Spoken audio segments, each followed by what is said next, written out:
situation. You know, no good deed goes unpunished. Let me tell you. As soon as I hopped out the truck and off live, I'm like, hey, you can use my phone, blah, blah, blah, blah. She's like, on the phone with somebody for like 5 minutes. Then she's like, hey, call somebody else. And I'm like, sure, I'm already here. Might as well, you know. And so she calls somebody else, and she's talking about a Christmas gift that they gave her. And she says, hey, I don't like you. And I'm like, what the fuck is she talking about? She says, can I give you the blue outfit you got me for Christmas back and you get me something beige or red? First of all, I don't understand. She's waiting on the city bus. She needed to use the phone. She was in the laundromat. I was on live. I'm like, no, you can't use my phone. I'm on live. I pulled out a whole different phone to see if she could use that phone on Wi-Fi. It didn't work. So then I start riding down the road, and I see her sitting out on the curb, and I feel horrible. So I hopped off alive to let this lady use my phone, and she's out there have social sessions. And then apparently somebody bought her a Chris outfit that's blue, and she's like, hey, I just wanted to tell you that I hate blue. As soon as she said that, I said, oh my God, what is she talking about? She's like, can I give you this outfit you got me for Christmas back and you get me something beige or red? The audacity. No good deed goes unpunished. The audacity. It's starting to drizzle. I feel horrible. She's waiting on a bus. Listen, this ain't my life. Don't you come out here. Oh my God. That's why the whole side of that Honda is already smashed in. It looks like he hit a guardrail or something. Honda. Not a Honda. I'm so hungry. I've got to find food. Lord have mercy.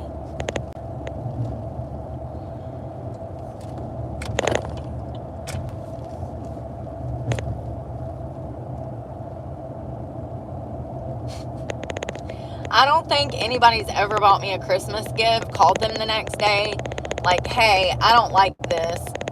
Can you exchange this for something beige? Like, the audacity. You know, it's like re-gifting someone's Christmas present to you back to them. Like, the embarrassment. I will die from secondhand embarrassment. And she left that on a voice message, bruh. She left that on a voice message. She says, hey, I hate the color blue. Can you take this outfit back you got me for Christmas and exchange it for something beige or red?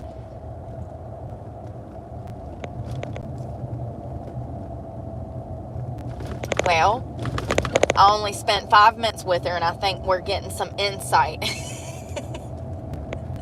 We're getting some insight, baby. Like, Lord mercy.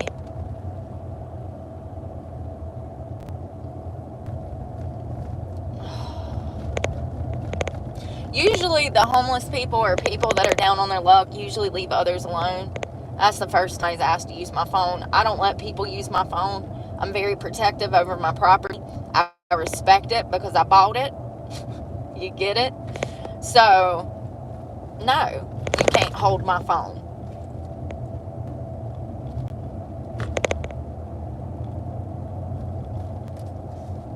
It's just crazy. I hate that it started drizzling. Wonder if it's supposed to rain today. I mean, it looks rainy. It's all damn foggy, and it looks like shit out here. It looks like shit. I wish this fucking car. This is the shit I'm talking about. It's 50, bruh. Get it together. It weighs a motherfucking Camry. Swear to God. Look at that sign. What does that say? 45. Get your ass up the road, bruh. What you doing? Dumbasses. Running from stupid people. And I'm the one that's on fucking live. But yet, and still, I'm the only one out here that knows how to fucking drive. When it starts to drizzle like this, the whole island smells like ass. It smells like, I don't know, ass. That's the best way I can describe it. It smells like a homeless encampment. The whole island. When it's foggy and it starts to rain, it's the wetlands, the marsh, that smells like that. But it smells like a homeless encampment. Hell. That's what they don't tell you about living at the beach. It smells horrible.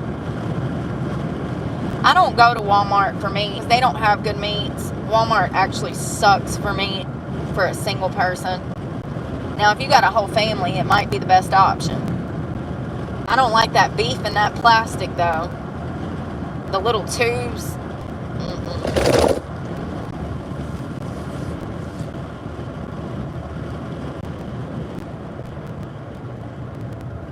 What restaurant? Y'all want to go to Culliver's? I can get a $4 burger.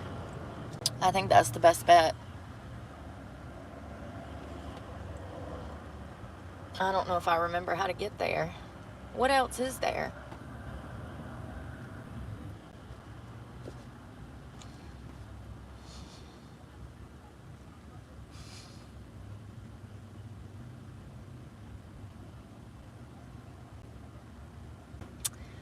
Well, there's Culliver's, McDonald's, Burger King, Walmart. Not much. Not much.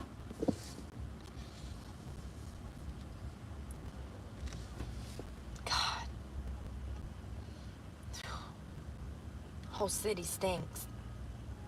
It's like never ending.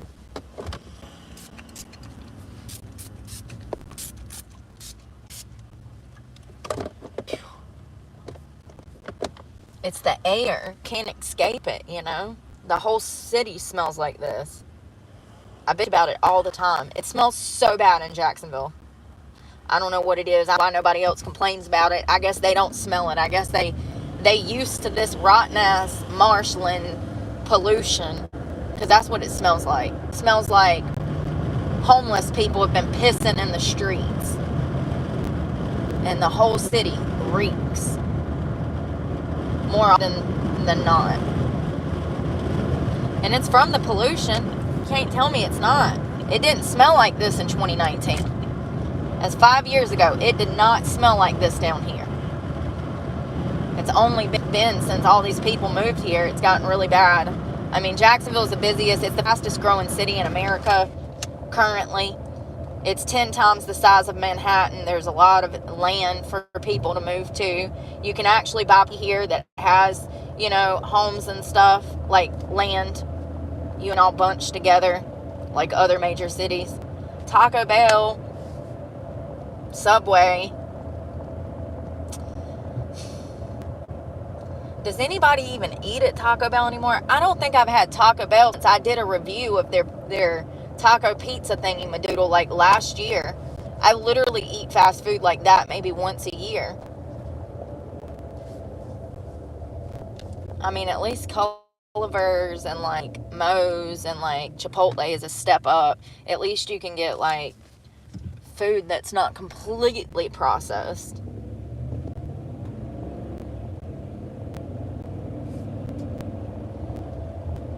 Oh, there's a Dixie.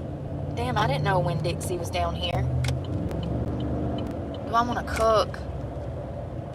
Not really. Sure don't. Don't feel like it. Shit. I don't know where the spot is. I found a Culliver's, but I gotta bust a U-turn because I went too far. I thought that I knew which way to go. Apparently I don't. Yeah, Taco Bell is like, we've been at the bar drinking. It's the only thing open. You know? That's literally the only time I ever eat taco. It was like when I used to leave the strip club and it was right below South End. and there was a Taco Bell right there on the left, going right to the highway. That was the only time I ate Taco Bell until I tried their Mexican pizza or whatever that thing was. It was like it's like a tostado with like meat on it and stuff. We did the Taco Bell Cheez-It review, remember? That was like a year ago. That's the last time I had Taco Bell. I just don't eat fast food like that as I'm going to get Culver's. I just feel like Culver's is a whole different level of fast food, you know? Like Cookout, it's a different level than McDonald's. Like McDonald's is like cardboard. At least at Culver's you get a juicy piece of meat. And Cookout. It's just different quality. I don't know how to explain it. I mean, it's still fast food, but they don't have Cookout here, unfortunately. I think the last place to have those is Georgia. But I could be wrong. It might be South Carolina. And I have never eaten in an In-N-Out, and now I want to try it. But that's impossible, because they're in California, I do believe. And I have zero reason to go back to California. Been there, done that. I have zero desire. Once again, it would take over $150,000 to get me to fly out there. Yeah, you're going to have to pay me big bucks. I ain't doing it. I have zero desire to die. Just like New York. Come on, y'all. I'm hungry.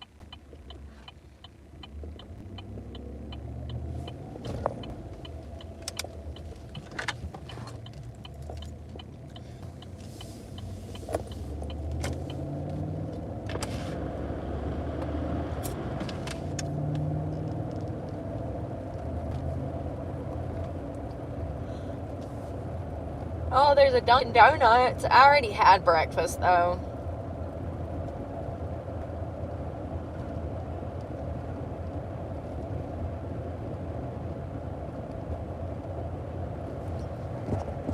Right now.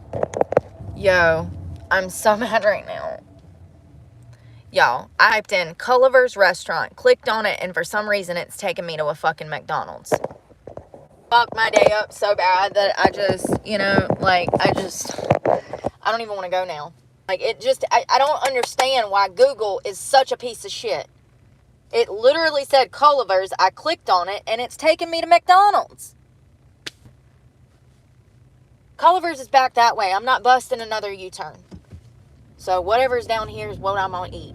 Like, it's a struggle every fucking day just to find food. Like, people don't understand. People are like, you need to find a job. Bitch, then when am I going to eat and shower and take care of myself? But a full-time fucking job living out of a car. You can't even go get a goddamn burger without Google fucking up something nowadays because these services are they're shit. All of the services, everything has went to shit since COVID. Even Google Maps. There's a Chili's. I don't trust them anymore.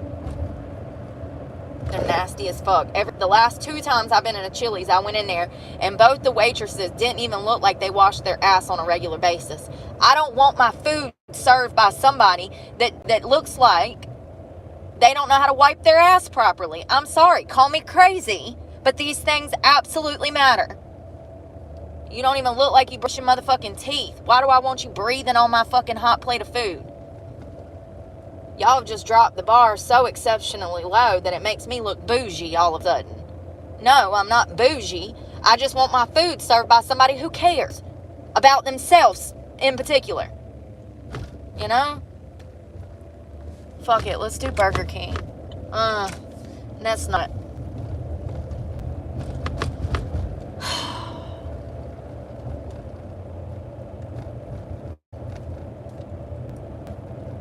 I don't know. I really want rotisserie chicken, but I can't eat a whole one, so I can't buy a chicken because over half of it will get wasted.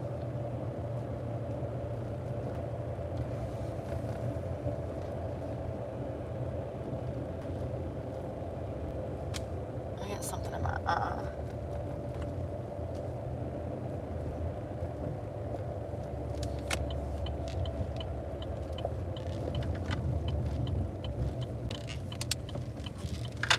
This is kind of a food desert, if I'm being honest. There ain't many places to eat around here, if I'm just being honest.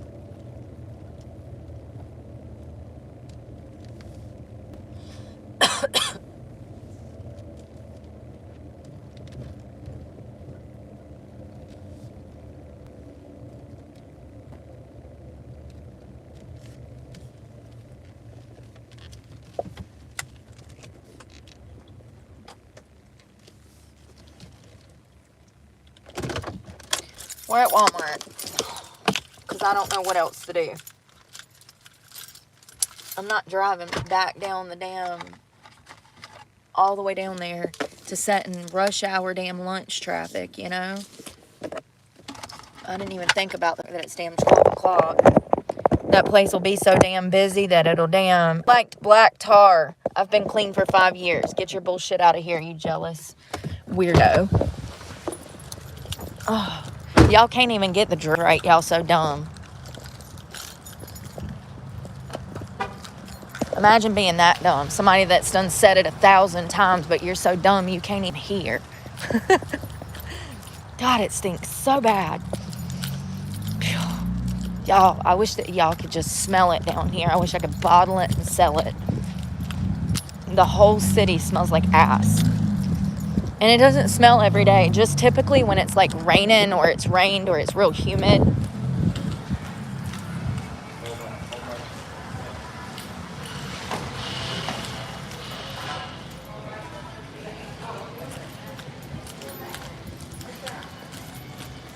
Fentanyl wasn't strong enough.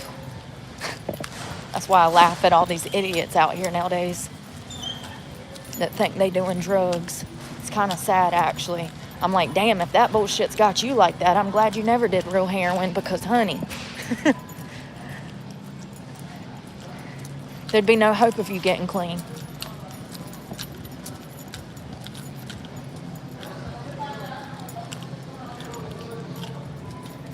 Damn, they got it cold up in this bitch.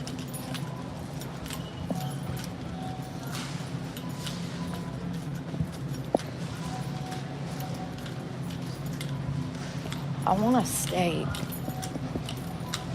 but I don't know if they're going to have anything that's reasonably priced. I'm going to be pissed if they don't, because y'all know I'm struggling right now. I'm so hungry. I've been hungry for 2 hours. I said at 10 o'clock I was hungry. 2 hours after I ate my breakfast sandwich. So I'll just stand here and hold up to him. Excuse me. It ain't rocket science. All they got's 2 packs. They don't make stuff for single people.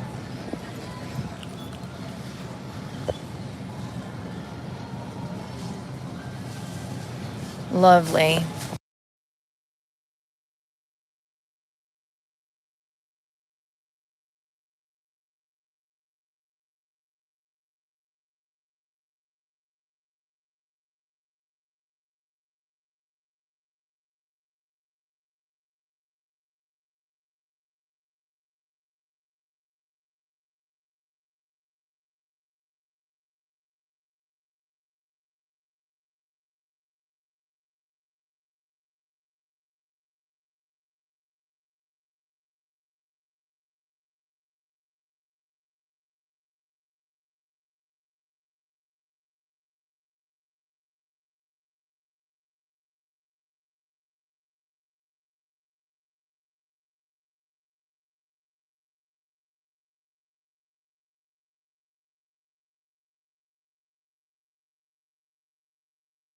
Shut up, Brooke. Shut up, Brooke. Shut up, Brooke. Shut up.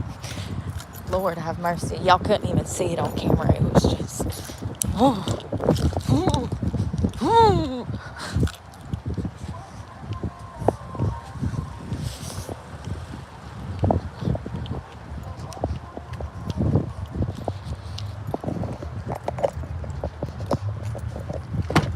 Lord have mercy.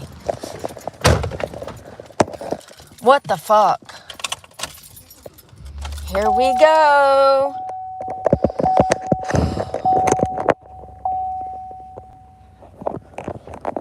I guess I just won't eat. because there ain't nothing to eat. There's literally, like, I'm in the middle of a fucking food desert everywhere I go because there's no healthy options. If somebody opened up a motherfucking restaurant where they sold fucking real food, somebody would make millions. I mean, the market is here. The people are hungry. There ain't nothing else to eat in this godforsaken town besides fast food.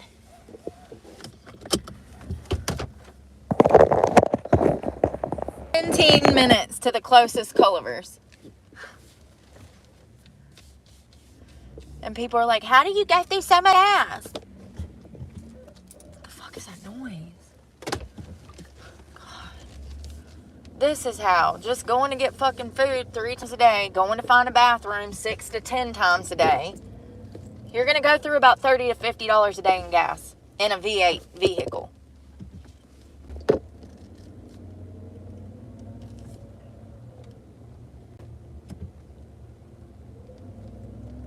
Alright, Karen, get the fuck out the way with your bottle of wine. Girl, it's 12 o'clock.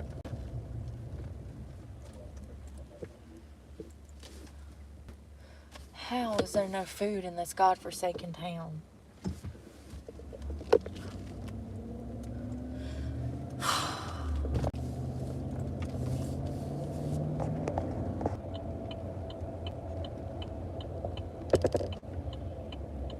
The people of Walmart, that should be a whole series. The people of Walmart.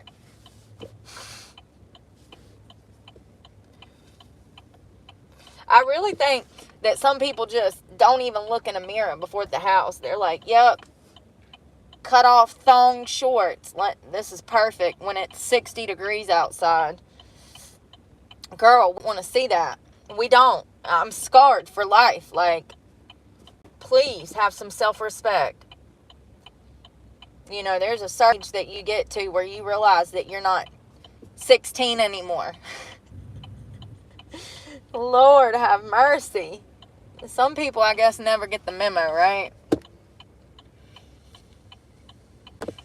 She literally had on a pair of underwear that's cut off shorts. It was underwear cutoffs. It looked like Chapel, whatever her name is, on the back of that damn dirt bike that she done cut them shorts into a literal thong. That's what that girl looked like in them damn shorts. What's her name? Chapel? That girl that's a singer, y'all, that has them crazy songs. I don't like her at all. But she has a music video where she's on a dirt bike and she had literally cut a pair of shorts into a thong bikini. And that's what that bitch looked like in them damn cutoffs. Lord, the scars. Look like damn 30 pounds of cottage cheese walking in some damn cut-off Daisy. Cannot make this shit up. I don't even think you could see it good in the camera. In person. What the fuck? Did you not look in a mirror before you left home, girl? Did you not know it was 58 degrees? Like, what are you doing right now? God.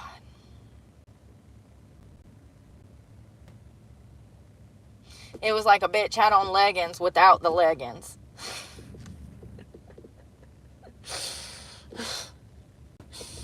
Ugh.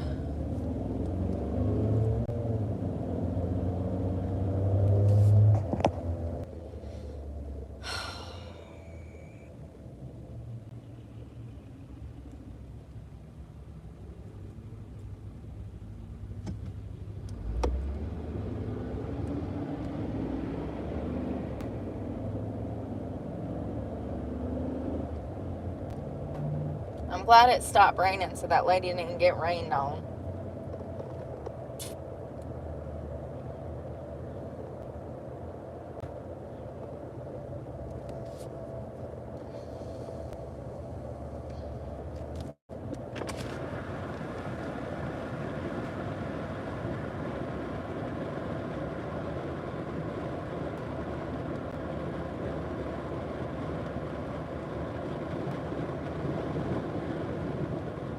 Walmart, I usually don't buy meat from there because they don't sell anything that's one package. And steak or a chicken breast, you know? They got everything doubled up. That's usually why I don't go to Walmart. And then other times I'll go in there and they'll have me a damn tin for $4.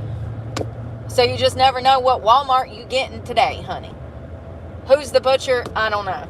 Is it the good butcher or the bad butcher? It's all up in the air until you get there. All these damn places, shopping centers, and they ain't got no restaurants in them. It's different. It's different here. See, up north, when you see shopping centers, there's usually a restaurant or two tucked in the shopping centers. Down south, it's not like that. Typically, you don't see restaurants in shopping centers. So when you're passing these shopping centers, they sell insurance and freaking vacations and pet supermarket. What else?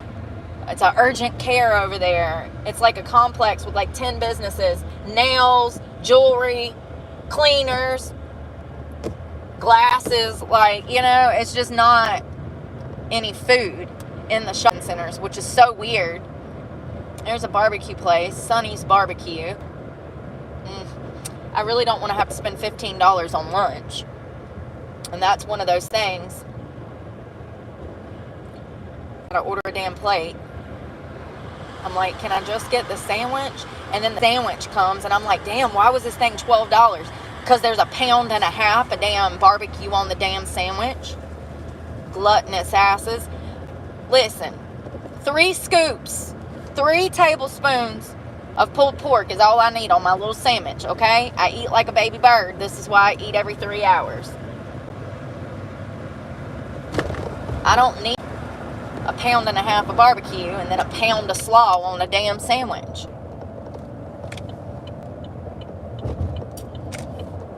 Yesterday I had an epiphany. You ever move to a new city? Now, I don't know this side very well. I know more of the university sides. I don't know what side that is technically. But anyways. Hold on. No way. Hold on. Excited. There's the baker's son. We're about to roll up in there. So this is a Filipino bakery. I told you I wanted to go. It's literally right. As soon as I was coming over the bridge, I was like, that's what I was about to say. I had an epiphany yesterday that one road led to another road that I'm familiar with. You ever like a new city and you don't realize that like 2 parts of the city connect somewhere in between, and then never mind. Never mind. It's hard to explain. It's called the Baker's Son. Hold on one second. I say it's a Filipino place, but it might be something else. Oh, I can't remember what she told me. I'm an idiot. They got all this umami flavored stuff, and like these desserts are delicious. 10 out of 10. Since I'm right here. Is that a Panda Express? And that's a fucking Panda Express. Panda Express and bread. Where's it at? Is it all the way down here? Yes. Oh God, and they're packed. They always are. There's always a damn line out the door. That's where bakery stuff is. I mean, it's just crazy how good this place is. I don't even know how I found it. I found it last year, and I've only been once or twice. But every time I go in there, I have to damn... It's called the Baker's Son. It looks like they got their holiday stuff up. I feel like I smell like the city.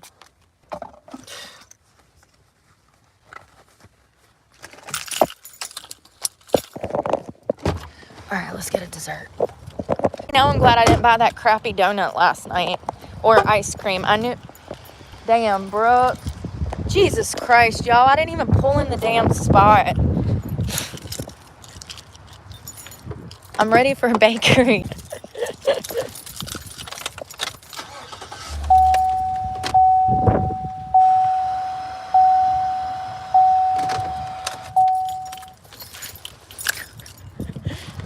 Alright, that's better.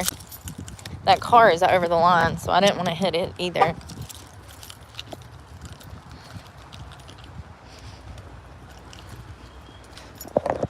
God, the whole city stinks, y'all. So bad.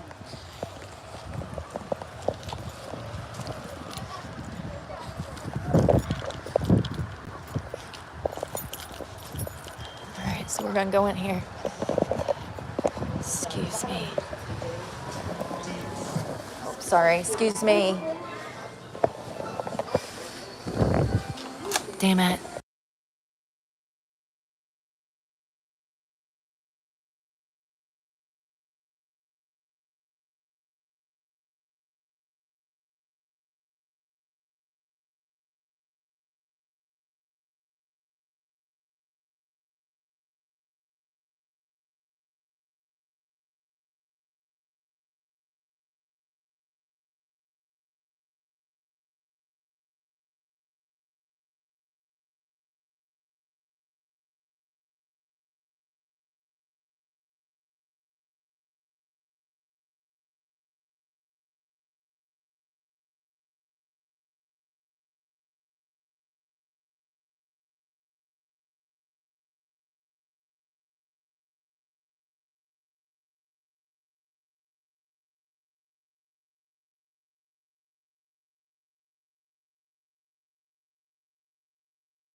Y'all, I don't know what's going on with today, but people have been so fucking rude. Did you see them two bitches standing at the door? I couldn't even get in the door because they fucking standing there. That's that shit I'm talking about. See, when I sling the door open and bitches in the face, then you gonna swear up and down that I was trying to be problematic when you hoes are standing in the fucking entrance of the damn bakery. I genuinely think people are just self-fucking absorbed. They don't pay attention, nor do they give a fuck. They're too busy with their fucking lip injections and fucking crazy looking lopsided fucking eyes from the Botox. Get the fuck out the way, you dumb bitches.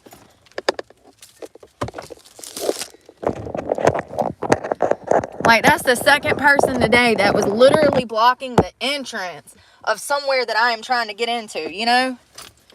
Like, if I just fucking sling the door open and hit you hoes in the face, then you're gonna feel some type of fucking way.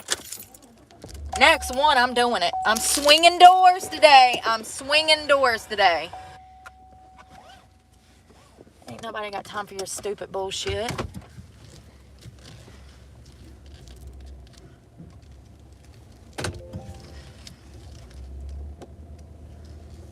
Panda Express before I snap and murder somebody because I'm starving.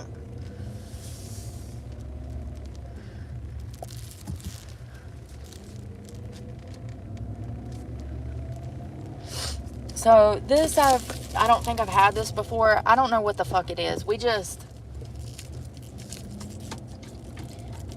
gonna try something new. Most of their desserts are cheap. This wasn't that cheap. This was $3.50, but it counts as a meal with some protein, so it'll be fine. It'll be pre-workout.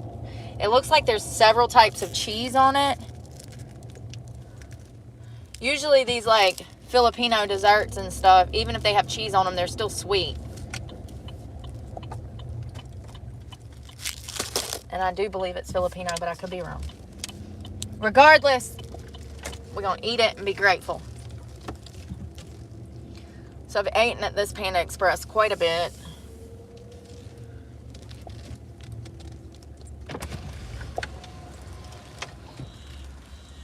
Thank you for choosing Panda Express. What can we get started for you today? Yeah, can I do a plate with honey sesame chicken and the Beijing beef with white rice? White steamed rice, honey sesame dishes, anything else? That'll be it. Beautiful. Thank you. So the bowl that comes with one chicken and like, you can get like rice or greens. You get one side and one entree. That's $8.90. For the plate, you get 2 entrees and a side for $9 and some change. So for like $1 more, you can get a whole nother side. So that's what I got. Because your girl is hungry.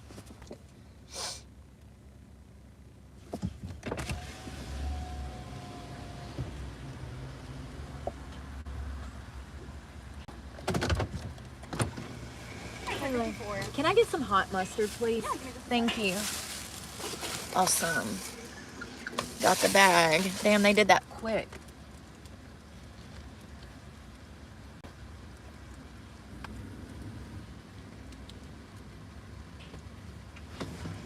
Thank you. Y'all have a great one. All right.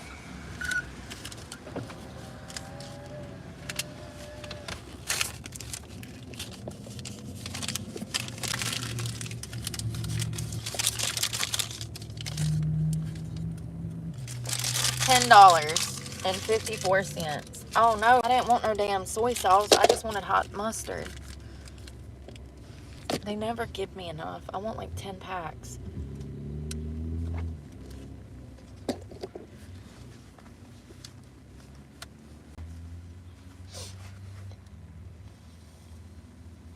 I'll never forget last year or year before last when I was living here. I looked up, I was going to go to the Cinemax over here. It's called like Cinemark or something. I remember movie tickets were like $20. I said, ain't no fucking way. I'm not paying $20 for a damn movie that I can rent for $3.99. It's just crazy to me how much people pay for stupid shit nowadays. Look what the bowl looks like. They had Mariah Carey up in the damn pastry shop.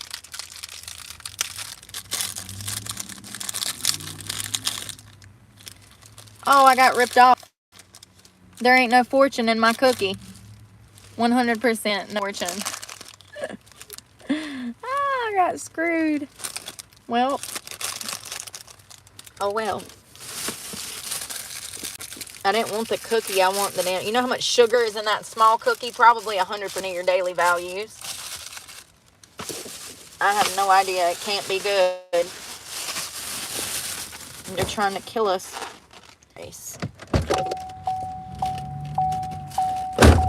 They're trying to kill us with sugar. Not bad for damn $10. Hot Beijing beef. Hot.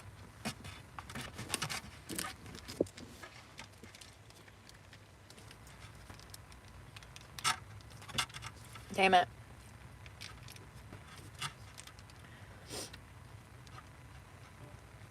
I actually lost weight eating Panda Express, but I used to get greens, that's why.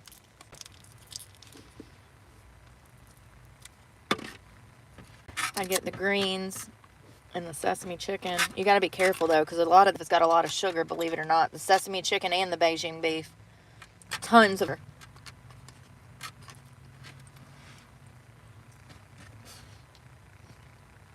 Mm.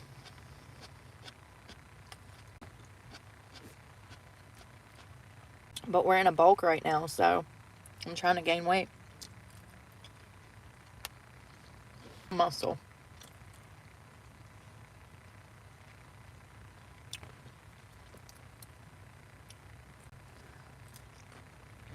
It's not even real Chinese food, but God, is it good. It's better than most Chinese spots nowadays.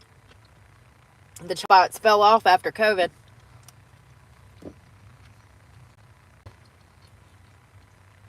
The quality is just not the same. Nothing is. We're living in the new world where food is too damn expensive and it takes shit and you don't get service with a smile and you might get your ass whooped in the parking lot by a worker. I am Bryce. Are you going to get dinner or are you going to get your ass whooped? So exciting.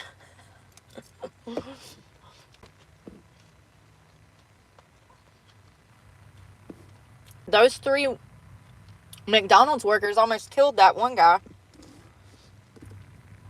He thought he was getting drive-through. He did. He got a drive-through ass whooping.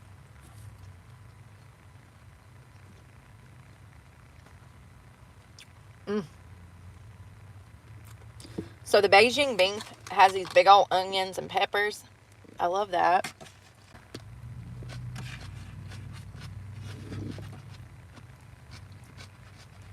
The chicken has green beans and yellow peppers.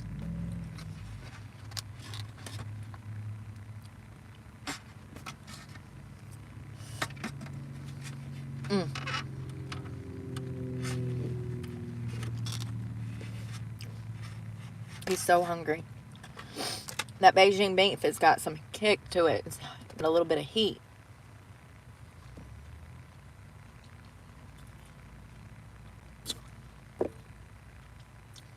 There's a Chipotle. Not my favorite. It's not bad, but I don't know. What else? Chick-fil-A. I don't support Chick-fil-A.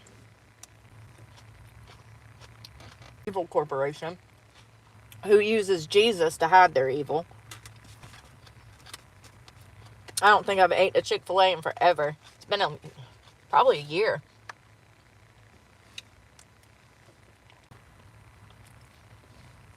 And the only time I want Chick-fil-A is on a Sunday.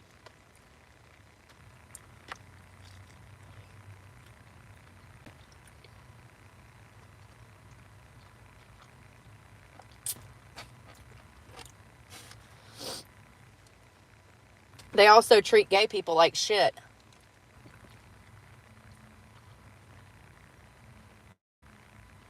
Their employees specifically.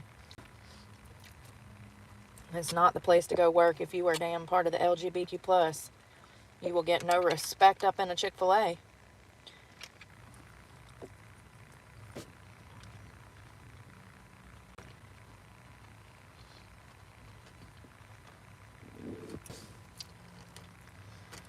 Alright, I feel like I can take on the world now.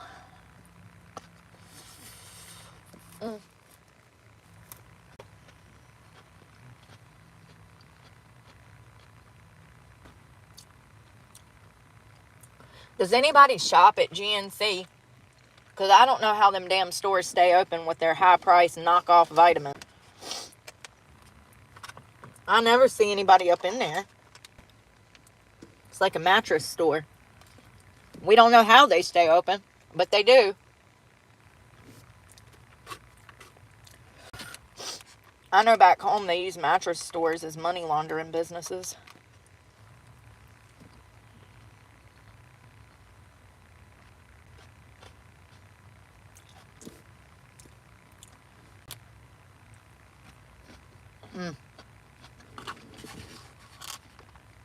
And see, I got enough for later.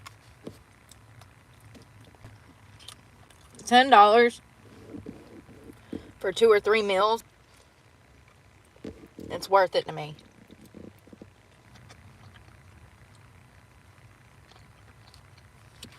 I can actually full.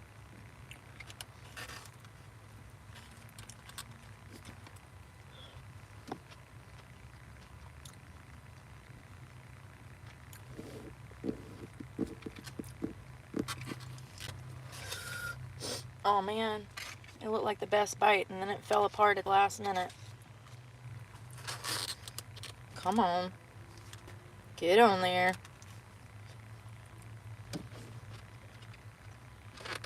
One bite. One of mice. I'm so full. Can't help it though.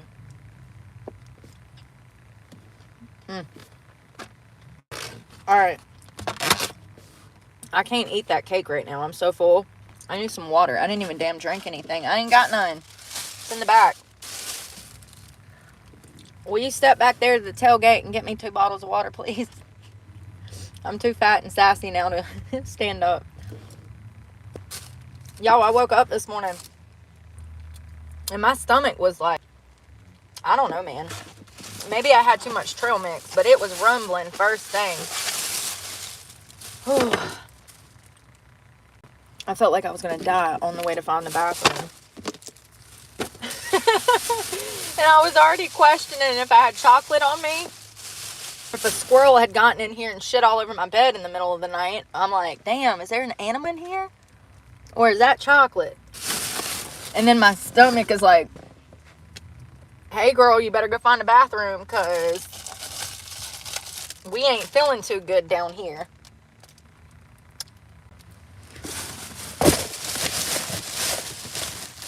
First thing, I never wake up like that, having to run to a bathroom. I can wake up and I can like relax for 30 minutes to an hour, maybe drink something. Maybe I am going to save this soy sauce because it is in the little packets. We can use it for something, maybe Spam. We can put it on Spam to like cook Spam. Ain't that good on Spam? I feel like I've seen Oodle and Noodle videos where they like stew the Spam in soy sauce, not stew it. You know what I mean. I gotta grab water. I'm thirsty. Oh God, I'm dropping shit. My pants are still too big.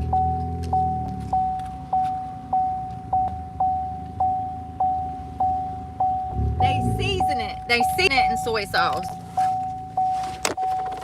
They season it in soy sauce, and they make like a roux for the Spam. They make a sauce with soy sauce and Spam.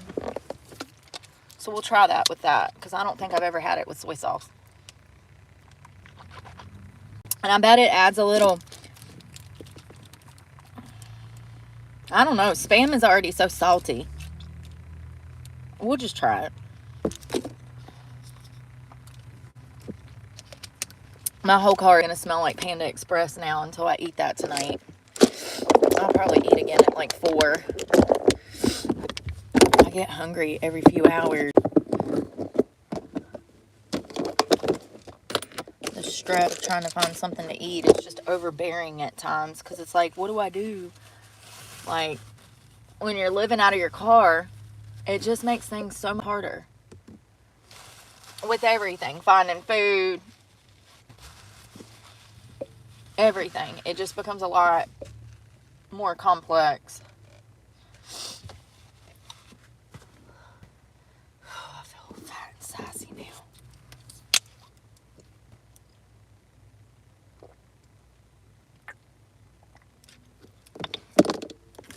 This bread looks really good. I don't know what it is, y'all. First of all, you can see the inside of the bread. They accidentally baked a piece on the outside. It looks like a cake. And then it looks like cheese is on top of it, right? Like some kind of cheese. You see it? That's some kind of cheese in the cake batter. Well, the icing. I mean, it's fluffy though. Like, it's crazy how fluffy it is. Is that Tunisian? It says egg, flour, sugar, bacon, oil. It doesn't tell me. I can't say that. Tunisian. I don't forget. Yes. That one was kind of expensive. Usually, they're not that expensive. It must be the cheese on top. Alright, let's try it. Let's just try it. I can't eat it all, but... First of all, the first time I ever walked in that place, I walked out with like 5 or 6 umami flavored desserts. Everything that I got from there was delicious. Must have a seasonal menu, because the stuff that they had in there today is not the stuff that you typically see in there. You typically see more baked pie-like items. Those croissants with the pistachios look delicious. And I know that those have been going viral. Oh yeah, there's cheese. Oh my god. Alright, so this is kind of... I think it's Filipino, y'all. I'm like 90% sure it's Filipino. God, that how that though? It's just so fluffy. Like, it's like fluffy. It looks like a regular cake. I want to take a... I gotta fight the diaper. Really like a fucking cloud. How do they do that? It's the same fucking ingredients as American shit. How? See how that shit just turns into like... Hold on. Let's see if I can... Hold on. I want you to see how moist this stuff is. How it like almost turns into a cloud. It's like a cloud-like texture. Oh my god. I don't know what the hell that is, but it's good. The cheese. The icing is a buttercream, but it's pillowy, and there's hints of salt in it. It's not super sweet. There's some saltiness to it. And the cheese that they sprinkle on top, it's got salt in it too. It's not like a heavy sweet dessert. There's hints of sweetness to it, but it's so light and fluffy. It's still... It literally says it has egg, cake, flour, sugar, baking powder, and oil. I gotta wipe my fingers. Every time I get something from that place, it's so good. Like, that's definitely something I'm gonna enjoy at 2 a.m. I can't eat all that right now. I'm full. I can't believe I took 2 bites, actually. It's so good. It's just a different texture. They have to do something different. They must whip them eggs and fold them into the batter or something. I don't know. It don't make sense how soft and moist that shit is. And I can't even get on camera how sponge-like it is. I see why that one was more expensive now, because they have to do something with them eggs to damn cake. I mean, it tastes like a cloud. Like you're biting into a cloud. That's crazy. It's called the Baker's Son in Jacksonville, Florida. Love that place. Love that place.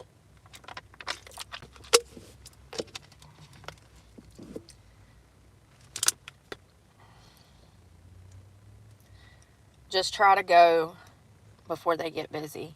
And they were sold out of a lot of stuff. It's usually like that. They open, they sell out. They have new bread. Like, everything's fresh baked. Fresh baked, Brooke. Jesus. That cake. Alright. I'm gonna go home. Home on the range.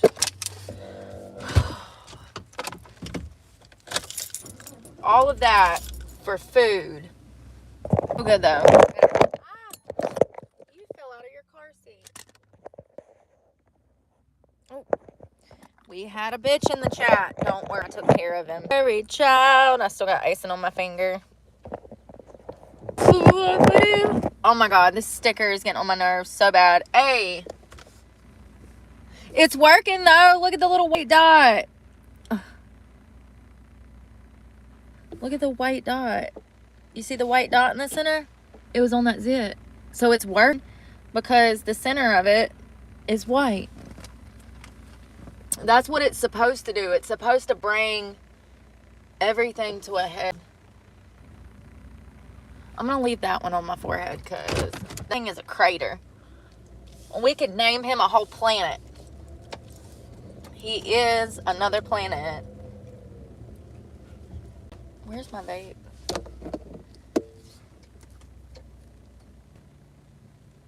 That Panda Express was delicious.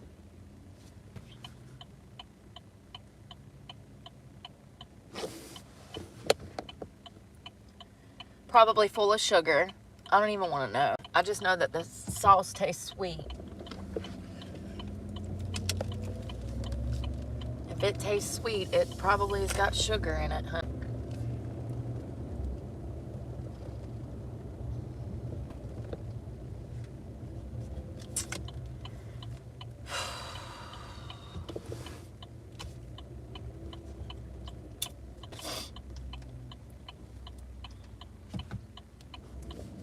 Y'all, we went from Merry Christmas yesterday to everybody back to being asshole today. I don't understand.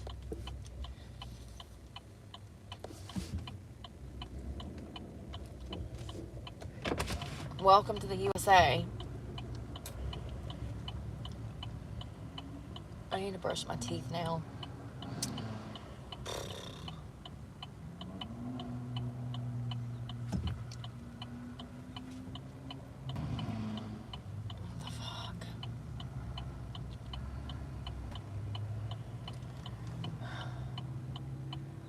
Why, God? Why does traffic have to be so bad? What is going on with my hair? And why are you so close up on me?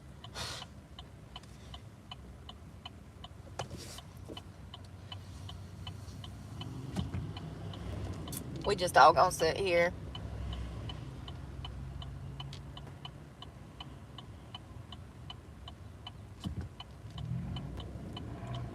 Oh my God.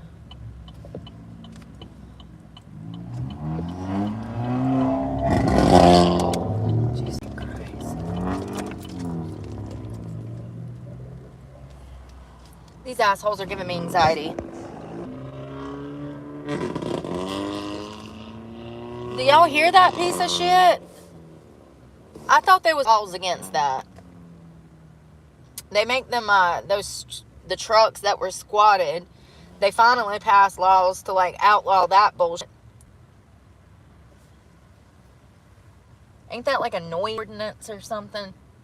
When it sounds like you're about to lose your muffler going down the fucking road. It should be.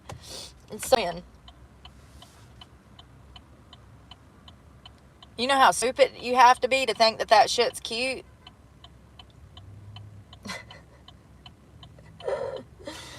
Oh, God.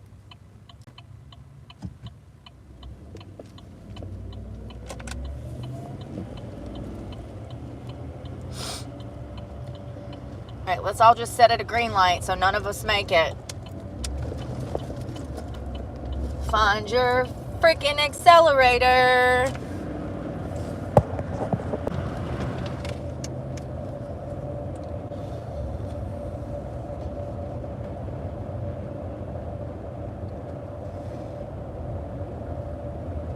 They got a Jollibee here, y'all. I ain't never ate at a Jollibee, but they got spaghetti.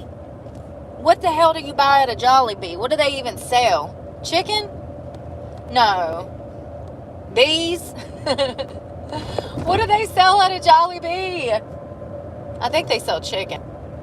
I wouldn't go there for the chicken. I would go for a plate of the spaghetti just to try it. I have been craving pasta.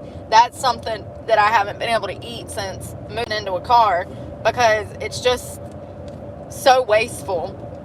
You can't. They don't make a jar small for just me. I would waste 75% of it. So it's just not logical to buy hamburger meat. You can portion out the noodles. It's the pasta sauce and the beef that's the problem. So I haven't had spaghetti in a while, but I have been craving like a bowl of pasta of some sort. I hear Jollibee's has got skitty. I don't know if it's any good. I don't know. Culver's is really good though. I'm actually grateful we have that. And I can get a burger for $4.50.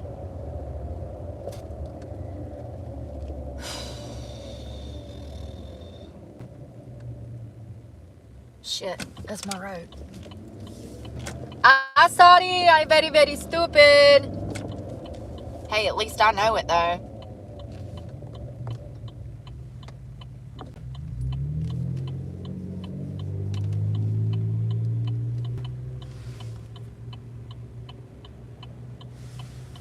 Oh, God. It looks like it's about to rain again. This shit's depressing. And I guess everybody has today off because the city got busy all of a sudden. There was nobody out this morning. And then all of a sudden, 12 o'clock, everybody gets their raggedy ass out of bed and decides to go to town. And now traffic is crazy. So I guess everybody got an extended weekend, huh? They said Christmas falls on Thursday. Don't come back till Monday. It's our excuse to take 3 extra days off. Well, the weekend anyways. The kids are not to school. Everybody's out to blow their Christmas money, huh?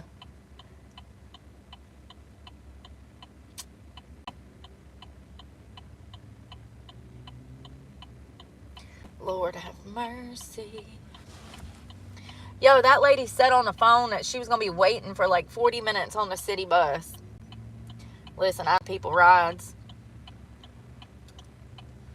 I feel bad for people, but to a certain extent, you have to worry about yourself because getting involved in other... First of all, there was so many other people she could have asked you. But whatever. Leave me with the burden of feeling bad all fucking day because I said no. And then she gets on the fucking phone and I'm thinking she's calling for a ride. No.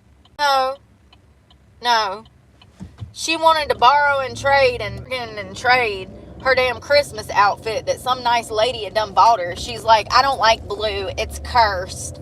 When she said that, I said, Lord have mercy. What have I done? As soon as she said the color blue was cursed, I said, Lord. Oh, God. I'm standing out there freezing because all I had on was a t-shirt. This. Pulls in my pants.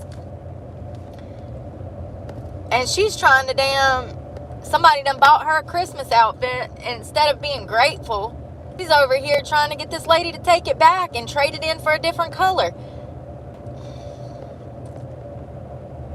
No good deed goes unpunished. This is why the saying is so great. Not me thinking that she's going to be stuck out in the fucking rain with dry clothes that she just washed, waiting on a ride. She was waiting on the bus like I said. At least it stopped raining though, so she didn't get wet. It drizzled for a second when I was standing out there on the sidewalk. And I said, Lord, if you make it rain right now, I'm going to feel so bad leaving this lady out here. It finally stopped drizzling. Now it's drizzling again. But I'm sure the bus done got her by now.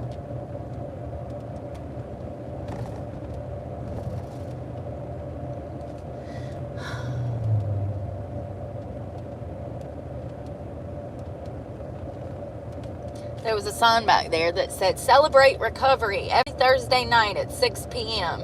at one of the churches. I haven't even seen an NA meeting or anything like that up north. They just stopped. Matter of fact, the ones they used to have in Greensboro, they don't even have them anymore.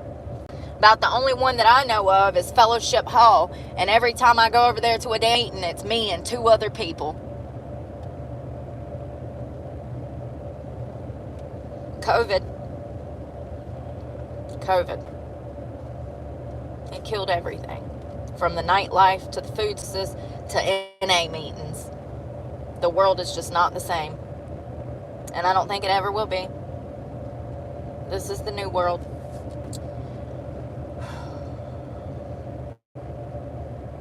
But I'm glad they have them here. They have NA meetings all over town here, different times of day. There's probably one going on right now, 12 o'clock, the day after Christmas. Absolutely. Friday, yes. They'll have 2 or 3 tonight, right over the bridge. Like, not even hard to get to. Things are just different here. The world is still moving here. It's not moving up north.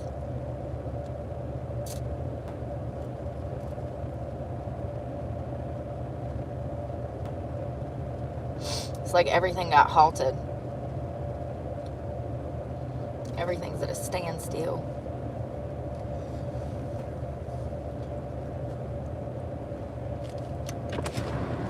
Oh, I want to brush my teeth. I want to brush my teeth. It's my teeth and I want to brush them now. Y'all remember that? It's my money and I want it now.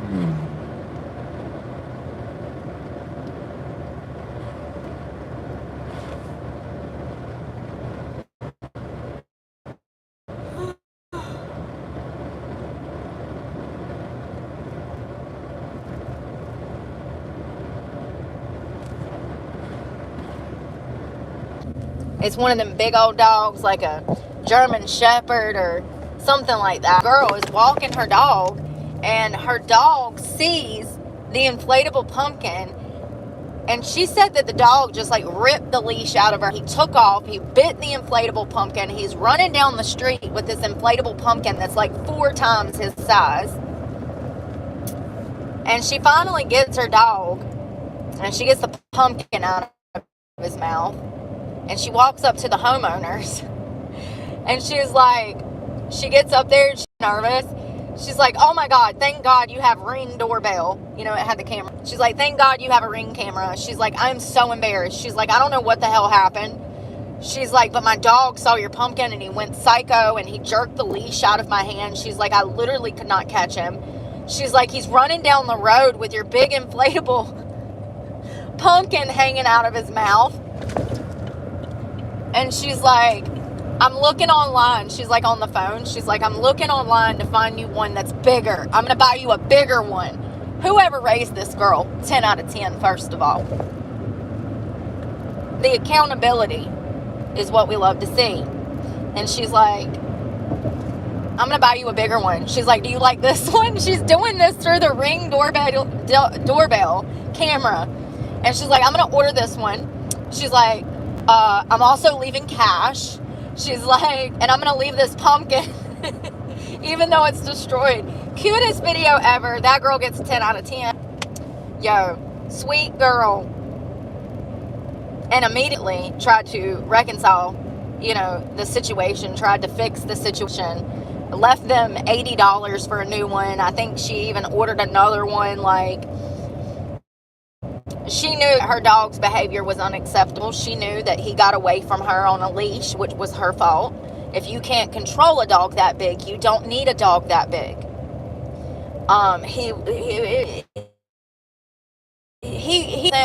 So good, kudos to her for doing the right thing, contacting the owner of the then deflated pumpkin and offering to buy them a new one and then leaving, you know, the cash there on the front doorstep. I was like, how the hell did she get cash? Anyways, somehow she had cash, so she left it for the homeowners, and it's the cutest video. You can find it on YouTube. Super cute. You can tell she's completely riddled with anxiety from the whole situation. Typically, like, I walk around like that, so when I saw her like that, I'm like, oh yeah, high stress situation. Your dog done damn drug you down the road while he's chasing an inflatable damn pumpkin. I wish we had video of the dog attacking pumpkin. Shit, that's what I want to see. I want to see the dog jumping on the pumpkin when it deflated, when he bit it.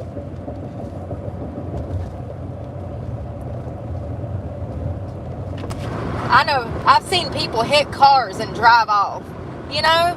Like, I've had people hit my shit and drive off. So to see somebody take some accountability for their actions or the lack thereof, you know, it's worth a lot. I wish I could find that video so I could repost it, because it's hilarious.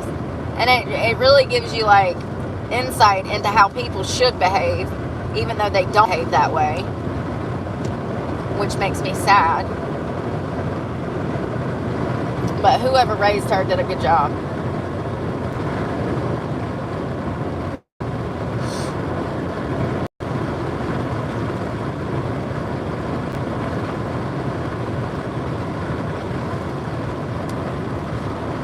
Oh, slow down.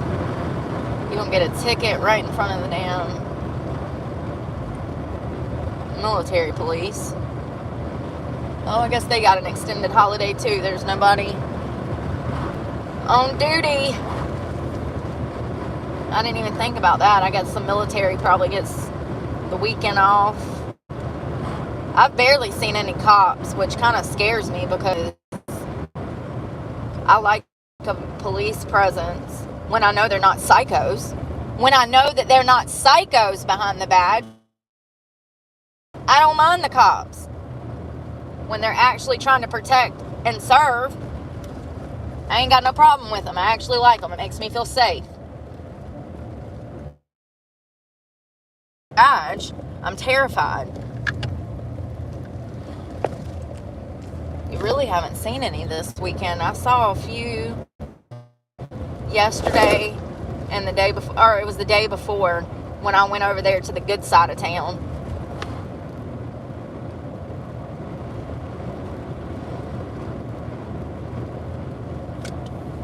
Got this truck on my ass.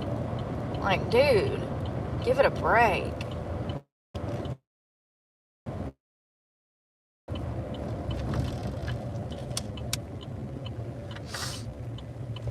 What a douche.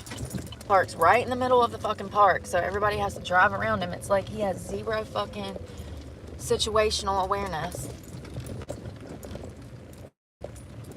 And he's asleep in his car. He always is. I swear to God, he's on drugs. It's that same one that was passed out that day. He drives a big old kidnapper's van. And every time I see him out here, he's like passed out. He's like, it might not be drugs, but usually when you see people living out of their car and every time you see them, they passed out, they on drugs, honey. Where is a toothbrush? Oh,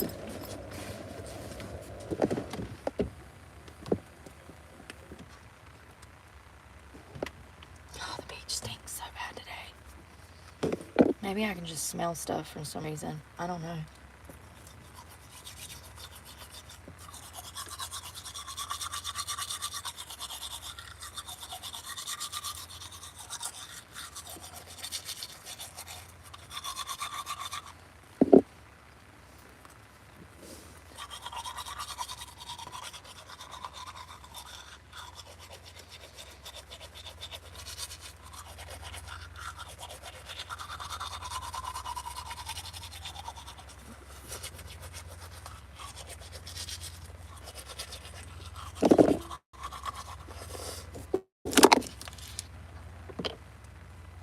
How weird. You know that asshole that was just behind me? He did a U-turn and then left. He didn't even pull in anywhere. He followed me out here. He used the parking lot to turn around and then went back the other way. How weird.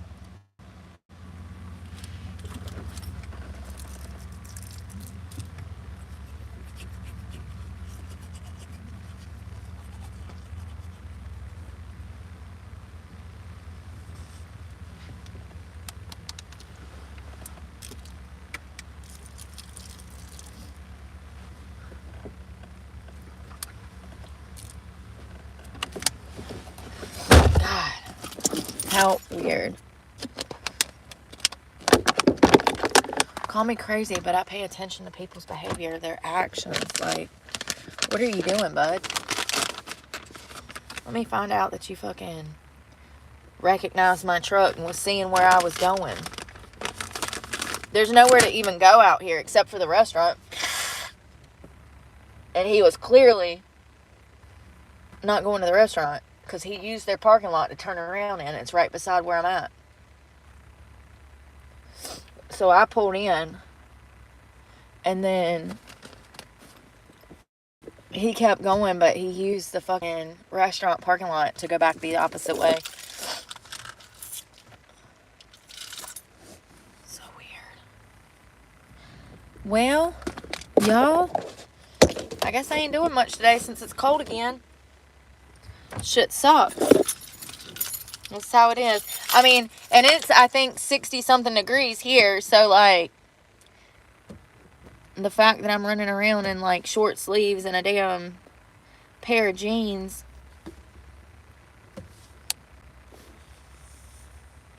is a miracle in itself. Because most places are, like, 30 degrees. Below 30. Yeah, it's not a roller skating day. Which sucks because I wish it was. I miss my roller skating days. It's been too cold. Even when it's like 73 here, it's still too cold because the coastline, like the wind coming off the coast.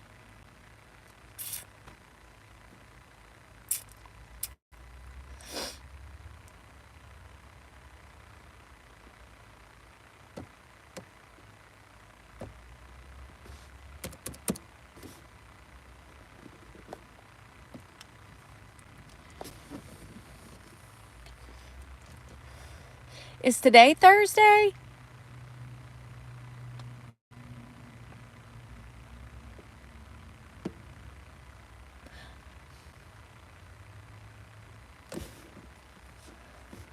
It's freezing in North Carolina. Is today Thursday? I thought yesterday was Thursday.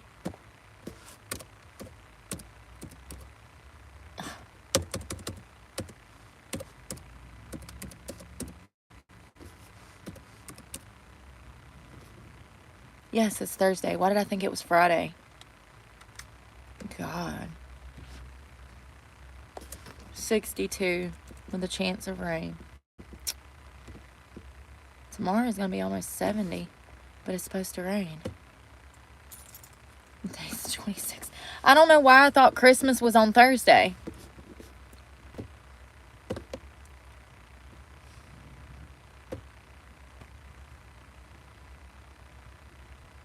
I thought today was Friday. I mean, it doesn't matter. I'm just one day ahead.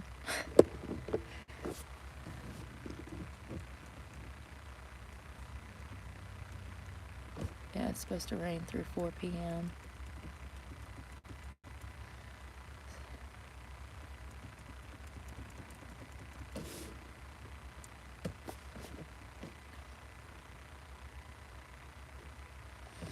Well, at least I got laundry out of the way. I got food for the day.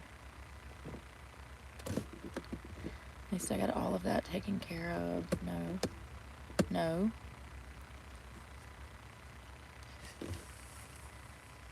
I'm assuming that y'all are off today. It does feel like Friday, don't it? It does. It feels like Friday to me. I guess everybody got Thursday, Friday, Saturday, and Sunday off extra after Christmas. Because the city is busy as hell. It does suck that the weather is like this. Because it'd be so nice. And this week it's going to be in the 70s, 75. Actually, Saturday is going to be 74. Sunday will be 74. And when you're in the sun out here, especially in the truck, it'll be 85 degrees inside here. So, that sucks.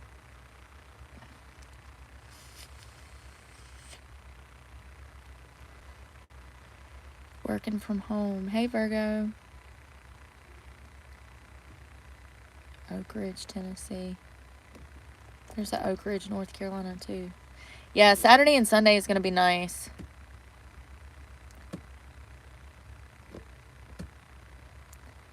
But tomorrow it's going to rain.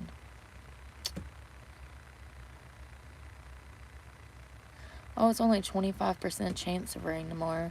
I bet they'll get it wrong. And it'll be 75 tomorrow, too. Because they're only expecting it to be 69 because it's supposedly going to rain. Watch the sun come out and it be 75. And then the weekend will be hotter, too, if it happens.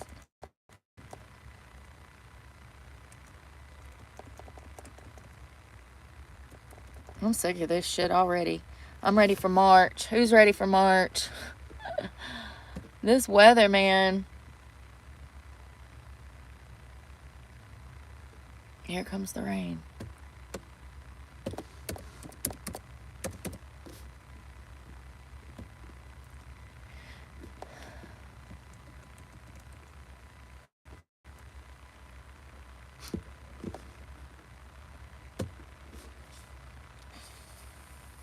Hey, Manuel.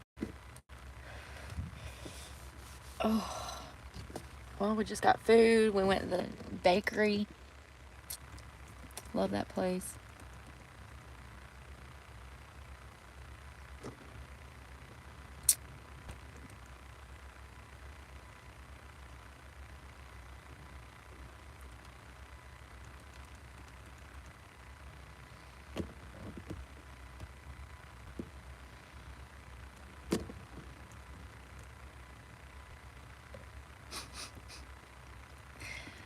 So, somebody wrote an article, Axos.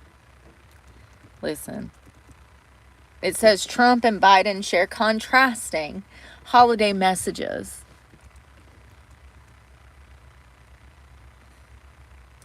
God.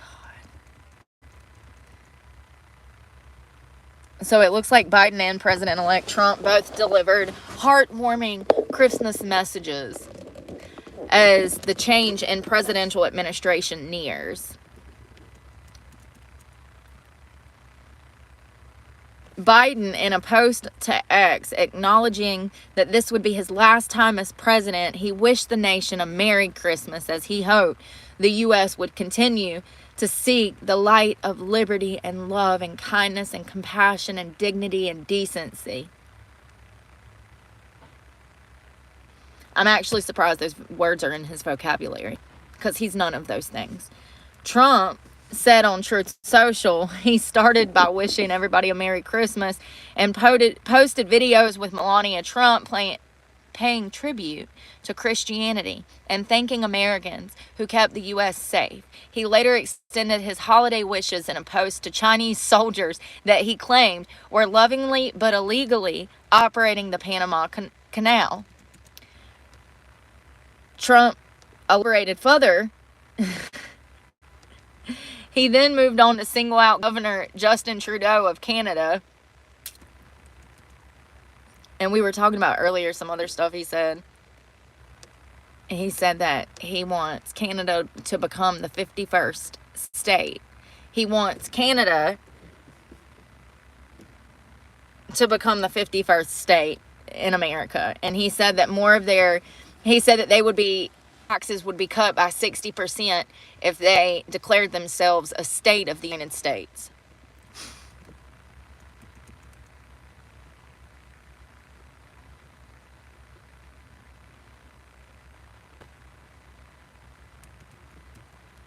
He also said that the Panama Canal should be returned to the United States if Panamanian authorities do not lower fees for U.S. ships. So it looks like we have to pay them to use the canal, and he's not happy about it. And it was technically our canal that somehow they ended up with, allegedly.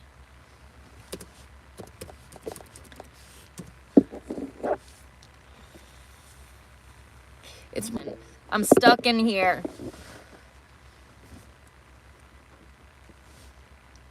So do y'all remember the kids that were killed in Idaho last year, before last?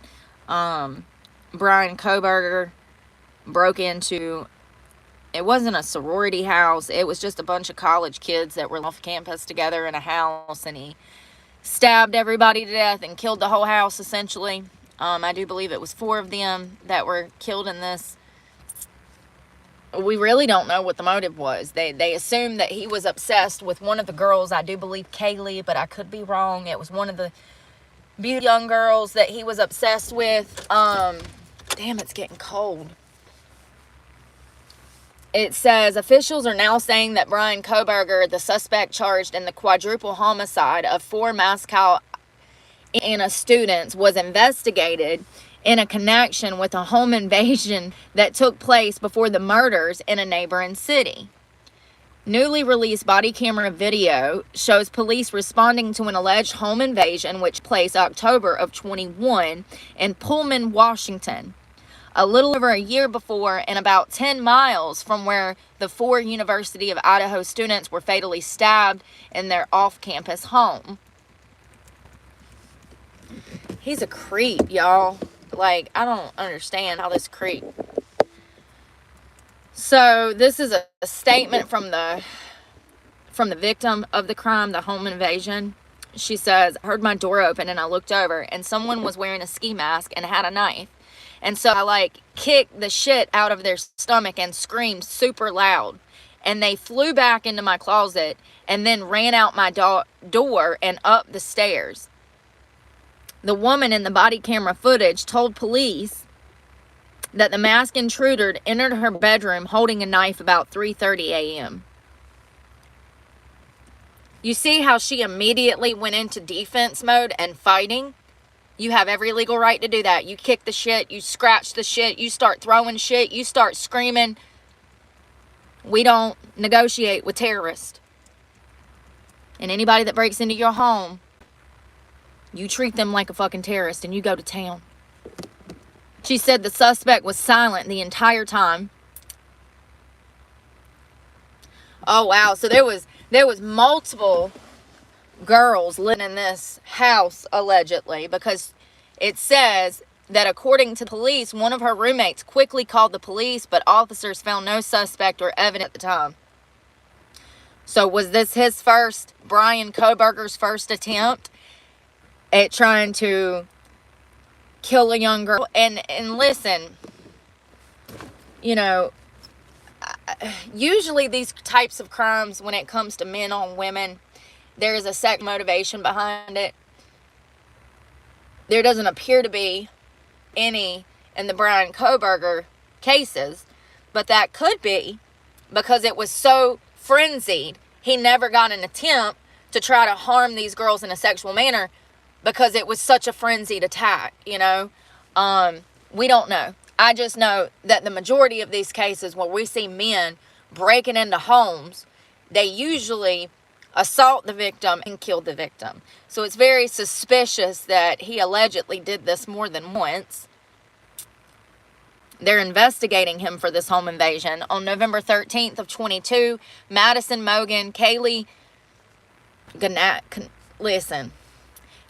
Madison, Xana Kernodle, Lord have mercy.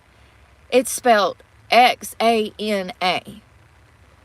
I don't know if that's how you say it. Ethan Chapin. They were all stabbed to death around 4 a.m. Now, that's crazy because that fits the timeline from the first home invasion where the attacker was assaulted by the girl in the house. That's around the same time. It was 3:30 when allegedly he did that home invasion, and it would have been almost a year prior. And then he breaks into Kaylee, Xana, and Ethan's house and stabs them to death around 4 a.m. in the morning. About the same time, 30 minutes difference.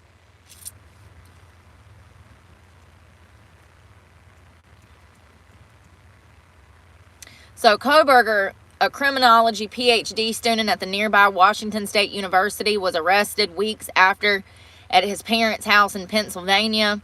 The 28-year-old suspect is facing 4 counts of first-degree murder, felony burglary in connection with the early morning massacre, during which prosecutors allege he snuck into the house near the University campus and brutally killed the 4 innocent students using a large knife. And if you remember correctly, that was how they busted him, because his dumbass left the sheath behind. If you don't know what a sheath is, it's this. He left this behind at the crime scene. He took his knife, but he left this. And this had DNA on it. And that's how they got him.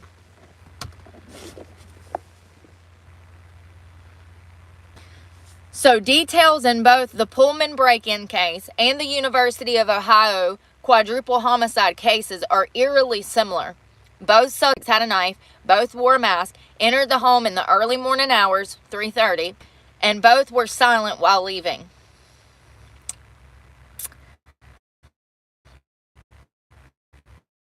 That's a lot of circumstantial bullshit.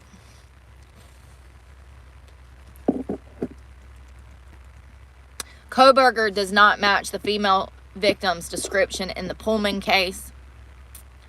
She told police the suspect was about 5'3" to 5'5". Oh, he suffered from little man syndrome. While Koberger is 6 foot tall.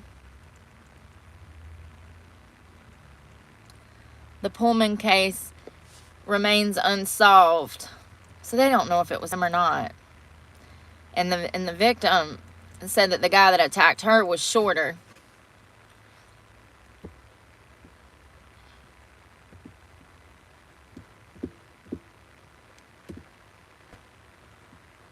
Y'all hear that rain? I know. Oh.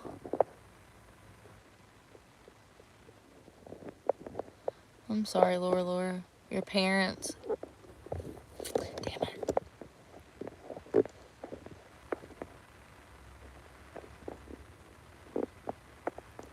They charge up to $400,000 for ships to cross through the canal. That's crazy. That is absolutely crazy.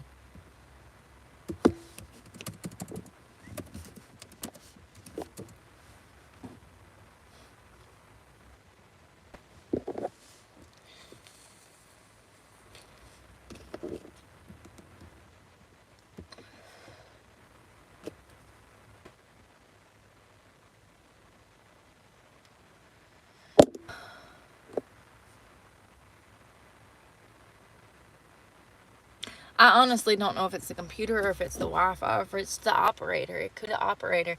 Hey, at least my truck is getting washed. I'm glad I didn't wash it.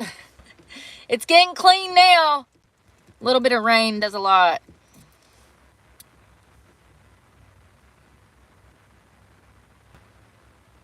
Jesus Christ. It says that Luigi Mangoni receives over 100 pieces of fan mail every week. That's crazy.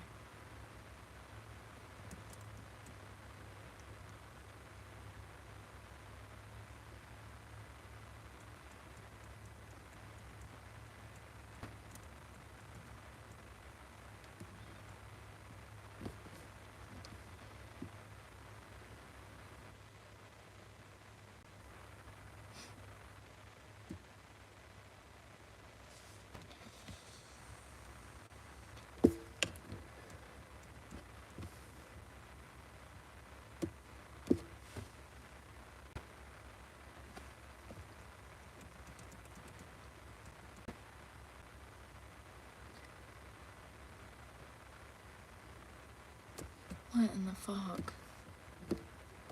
16-year-old accused of killing 4 of his family members before calling 911 to confess to the grisly crime. New Mexico State Police said that Diego Leyva called 911 in the early hours to report a crime. The 16-year-old boy has been accused of murdering 4 of his family members inside of their rural New Mexico home before confessing to the grisly crime. Officers arrived at the home in Belen around 3:30 Belen, y'all. The cops got there at 3:30 a.m. Diego emerged from the property extremely intoxicated. How was he drunk at 16? He was extremely intoxicated with his hands in the air. Inside the home, 4 family members identified as Leonardo, Leyva, 42, Andrea Bencoma, 35, Adrian, 16, and Alexander, 14, were found dead from gunshot wounds. A handgun was also found on the kitchen table. I bet them parents are sad they didn't lock that gun up now. The 16-year-old suspect was initially taken to the local hospital before he was booked into the Juvenile Justice Center in Albuquerque around 1 a.m. on Sunday. He has since been charged with 4 counts of first-degree murder. Yep.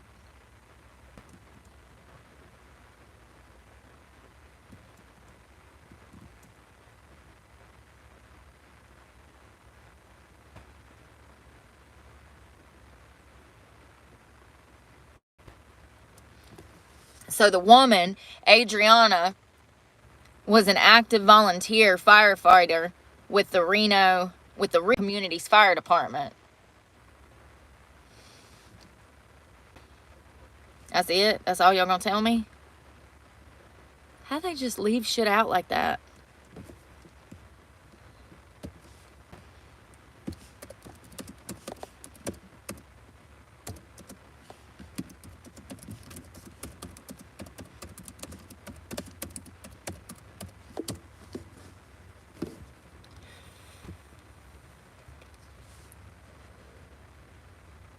Why did he do it? And why wasn't the damn gun locked up?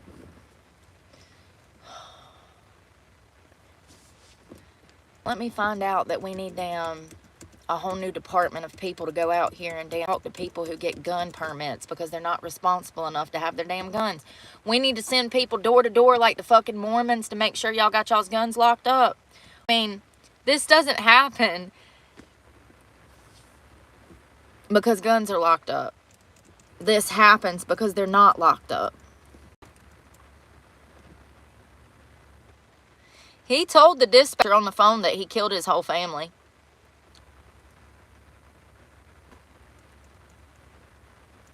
And they're not releasing a motive.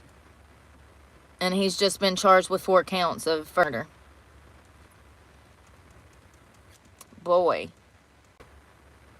The only people that loved you, you shot and killed them all.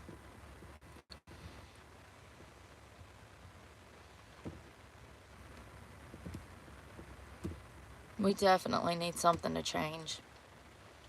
It ought to be a felony if your child is caught with your gun.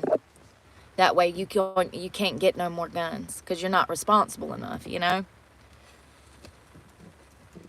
One of them parents left that gun out, and that's why they're dead. That's why they're dead. I mean, I hate to be cold-hearted, but think about it rationally. They would have locked them guns up, they'd still be alive. It's a sad fact, but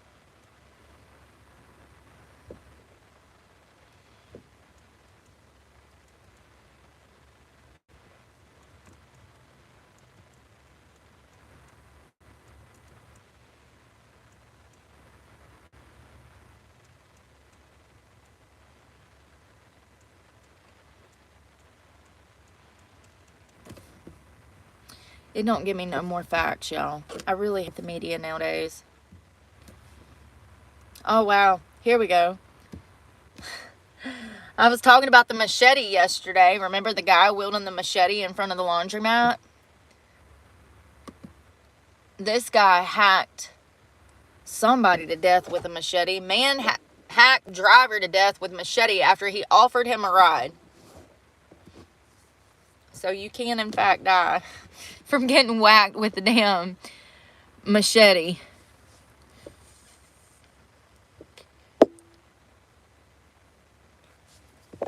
I still don't know what's happening. Yeah, the rain and stuff doesn't help. Depression. Try some caffeine. That's what make me feel better.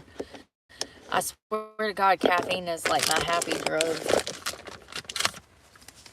It does. It makes me want to live until I run out, and then I want to die again.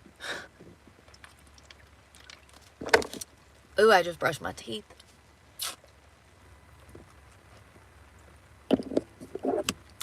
No good deed goes unpunished. A driver stopped to give a ride to a man stranded in the middle of the night. He was then hacked to death with a machete.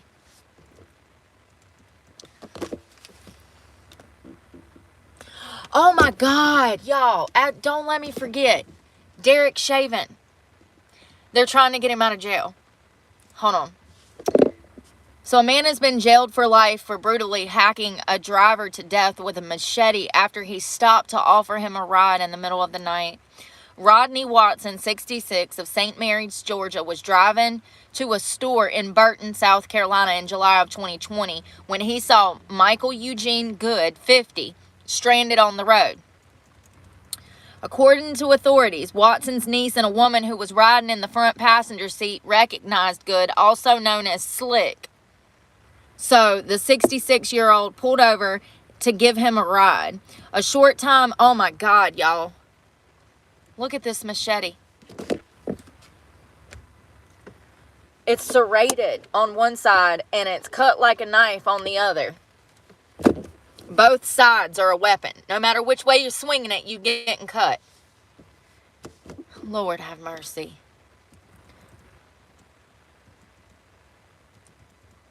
So it looks like anybody named Slick is not cool with me. It just sounds like you're a thief. If you got a name named Slick, I'm going to think you a thief or something. You ain't up to nothing good with a nickname like Slick.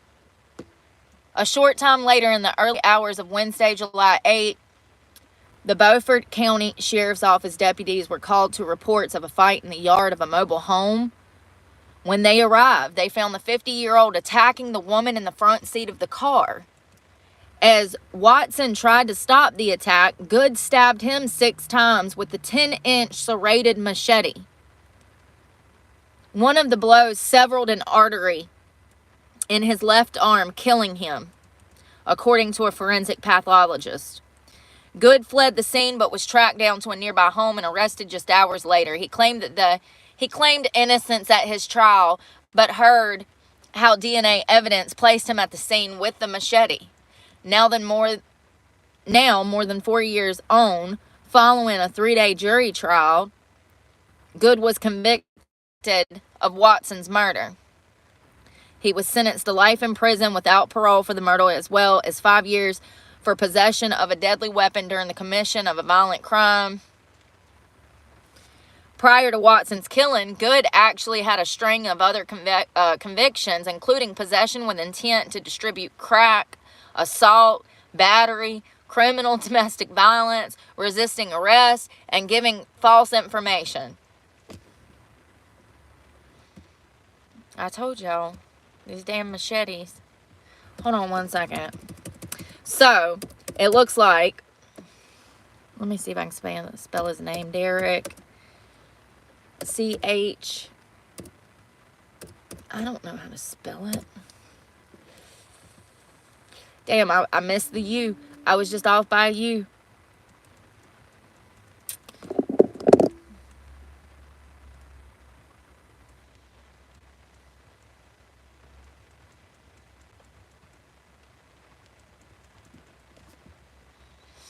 So, I saw that they were trying to get him freed.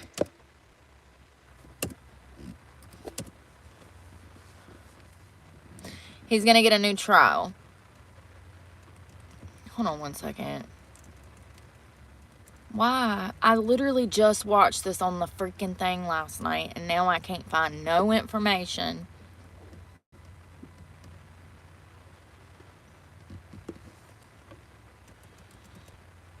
You know what? I'm just going to go find the video because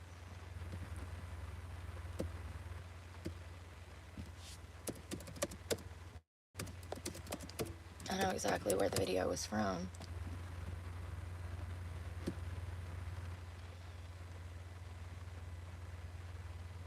It looks like there's a new forensic pathologist or a mortuary technician that is supposed to be reviewing George Floyd's death, actual cause of death. For those that don't know, he actually died from pre-existing conditions. He overexerted himself, plus he was doing drugs when he was arrested.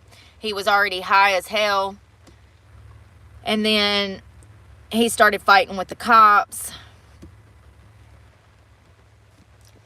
and he essentially died from coronary artery.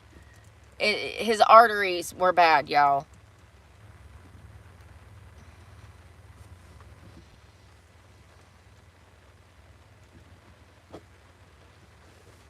This drop, it looks like he's got an appeal update, and it looks like, why can't I find shit? I don't understand. I should be able to type in his damn name and it come up, and it doesn't. What the fuck, Google? You're supposed to be the one-all, do-all, and you ain't even got the information out here.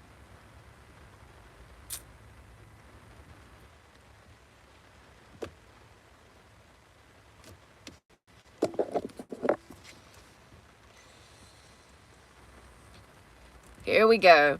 3 days ago, Derek Chavin's wrongful conviction, new evidence challenges the autopsies paid for by the family. For those that don't know, we had an autopsy done by a medical examiner, and then George Floyd's family decided that they were going to get their own independent autopsies. That is why there is contradicting reasons and excuses as to how this man ended up dead, because the family paid for specific results. So it says nothing. I mean, look at this. Look at this. This is the article.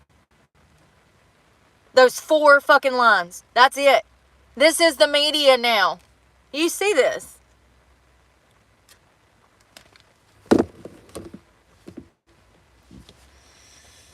So it looks like they're saying that he was wrongfully convicted, which is what I've said from the start. New evidence challenges the death of George Floyd, the narrative. They're saying that Derek Chauvin was wrongfully convicted of killing George Floyd in an act of pure racially energized hysteria has always been obvious to anyone who cared to take an unbiased look at the actual evidence. There's always been the case. The only person who killed George Floyd was George Floyd.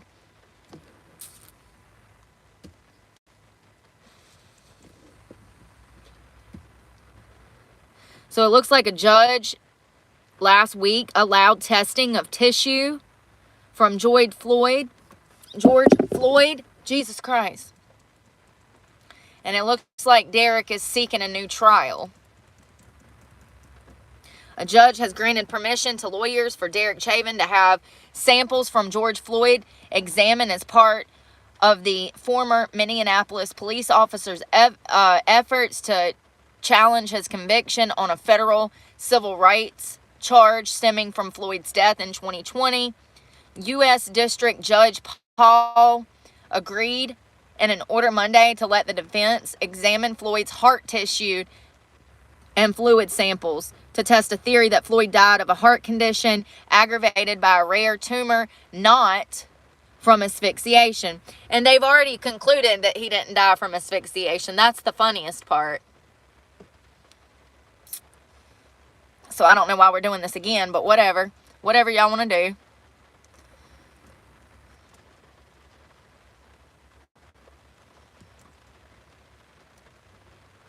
So Derek was convicted in a state court on murder charges in 2021. You got to remember, this was at the height of Black Lives Matter, and everybody was rioting in the streets, and Minneapolis was literally falling into shambles.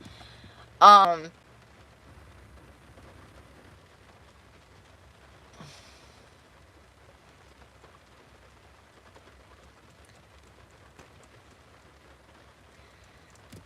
it's going to be up to the pathologist to know.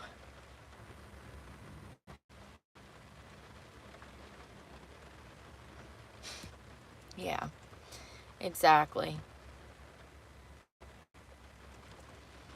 This shit's wild.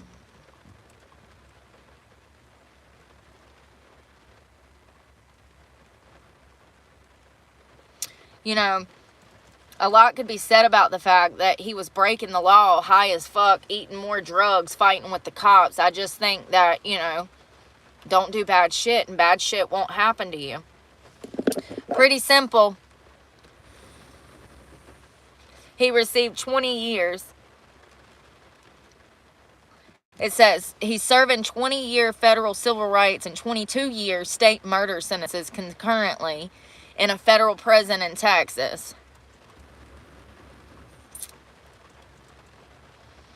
So it looks like they're wanting to test George Floyd's heart tissue to conclude whether or not that is what contributed to his death and was what caused his death. So it looks like the motion allowed George Floyd's heart tissue to be examined.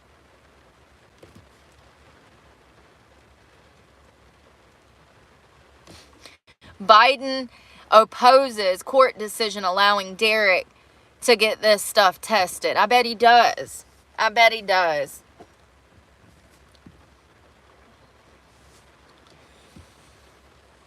I mean, he can't do anything about it. He's not a fucking judge. He can say he opposes it all he wants, but it's still getting tested.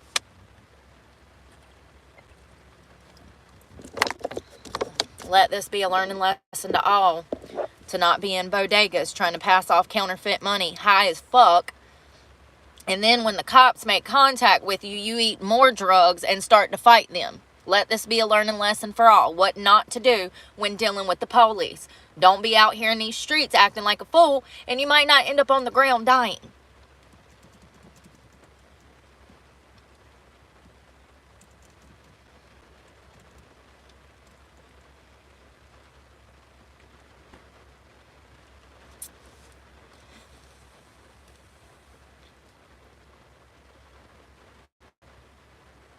So it looks like they're gonna somehow get his heart tissue and histology slides, photographs of his heart, and samples from Floyd's bodily fluids.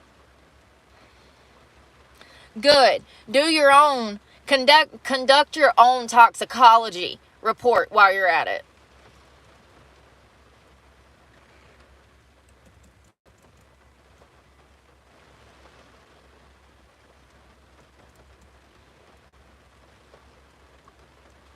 It was literally one of those things that they were either going to fry their own officers to calm down BLM, or it might have gotten so bad that they wouldn't have ever been able to control it. They might have had to call in the fucking National Guard to get people under control. These 4 officers who were painted as white murderers, some of them wasn't even white, fun fact. They were not all white officers. That was the first lie that the media put out there. But also, they don't deserve to be behind bars. One of them, it was their first day on the damn job. Imagine going to your first day of police work and you end up in handcuffs, arrested for murder that you did not commit when you were trying to control the scene. He's high out of his mind, 6'5", 200 and something pounds, being irate, not following orders,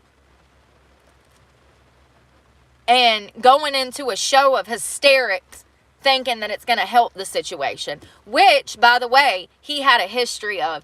Every time George Floyd had police interaction, guess what his favorite words were? I can't breathe. There's tons of videos, 2 prior arrests, where he was saying the same shit. My mama just died. His mama died 4 years fucking prior.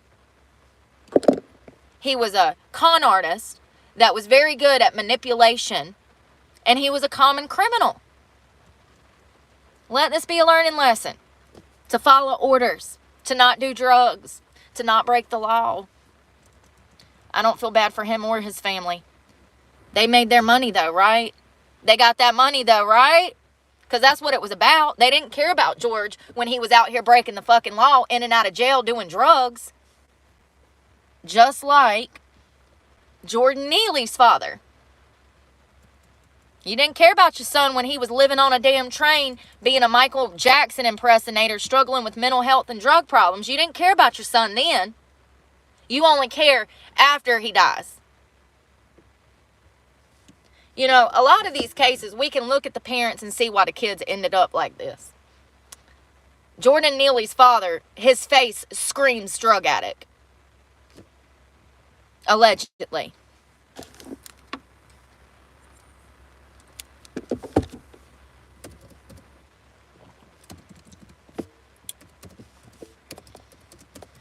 And then that damn, not the mayor of New York, but the blonde-headed girl that I can't stand, y'all. She looked crazy evil. What is her name?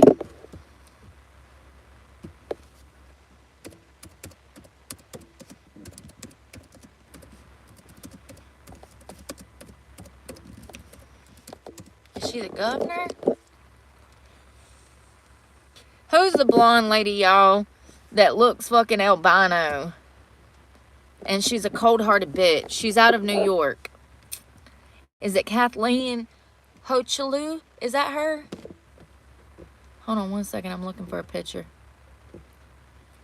Listen, I'm just a good drudge of people. And I'm telling you right now, this woman is evil. If that's her. I think she might be the governor, y'all.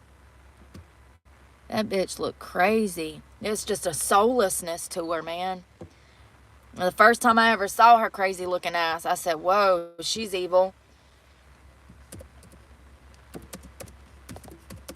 She talking about, or what did she say? She got on national news the day after this woman got burned to death on damn one of the subways. Then she's like, our subways are safe. No, that's not her, but she looks evil too. God. How? I don't know who the blonde lady is. She runs around with Eric Adams all the time. Blonde lady works in Adams' office in New York. Who is that lady? She's always... This lady. Yes. Yes. Jessica what?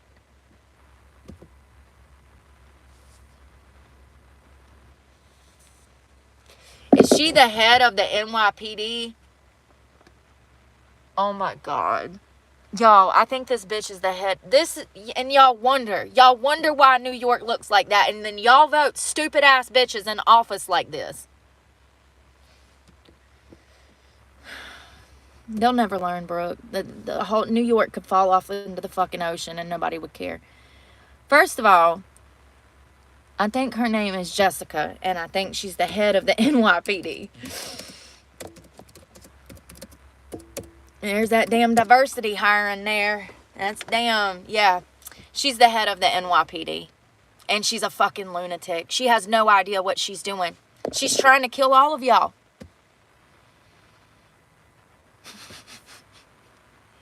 She's the commissioner. She's the police commissioner.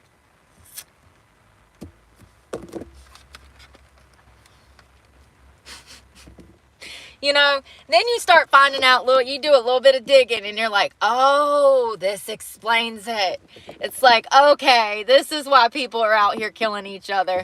Your police commissioner doesn't even look like she could take care of a toddler, but yet y'all voted her in office. And then you wonder why women are getting punched in the face and set on fire asleep. Listen, you can say I'm judging books by its covers, but I've heard her speak. I've seen her speak. I've seen her speak several times. It's like pulling teeth, okay? There's no reason on God's green earth that she knows. There's no way she knows what she's doing, because look at the crime in New York. Look at all of the illegal immigrants killing cops in the middle of the street. Like, ah.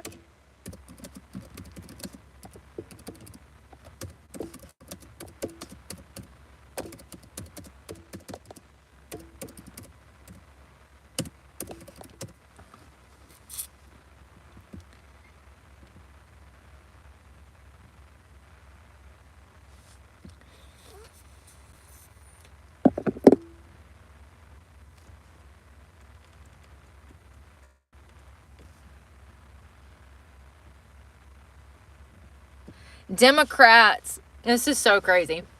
Democrats back cop beating NYC migrants, illegal migrants. So it looks like when the cops did get beat in the middle of New York City while they were on shift, it looks like after that happened, all of the Democrats supported the lawlessness. You know, it's just, and then y'all wonder why y'all don't even feel safe leaving your houses. It says, incredibly, 6 of the illegal migrants charged in that vicious Times Square attack on New York police officers have been offered plea deals. Yeah, you can be an illegal immigrant and beat the fuck out of the cops and nobody cares. But you do that as an American and we'll burn you at the stake. That's right. Illegally entered the country, illegally fleeing from the borders of Gotham, openly assaulted cops, and you'll get no more than a slap on the wrist. And you'll likely get to stay in America since New York City refuses to work with immigration and customs enforcement on handing over illegals who commit crimes. These were the boys beat the cops in the middle of the street.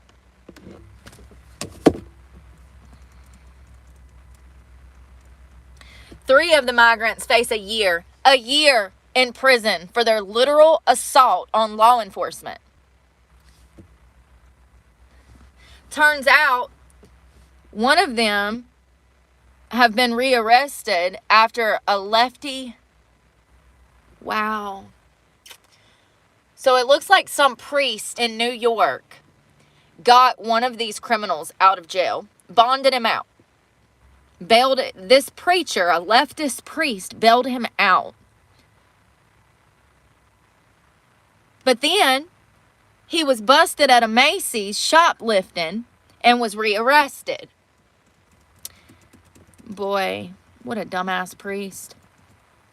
Two of the vile crew face only 6 months in prison despite allegedly being members of the Venezuelan feared TDA gang. So all three of these boys are part of the TDA gang. They beat the hell out of some New York police officers. One of them is then bonded out by a priest. He is then later arrested for stealing at a Macy's.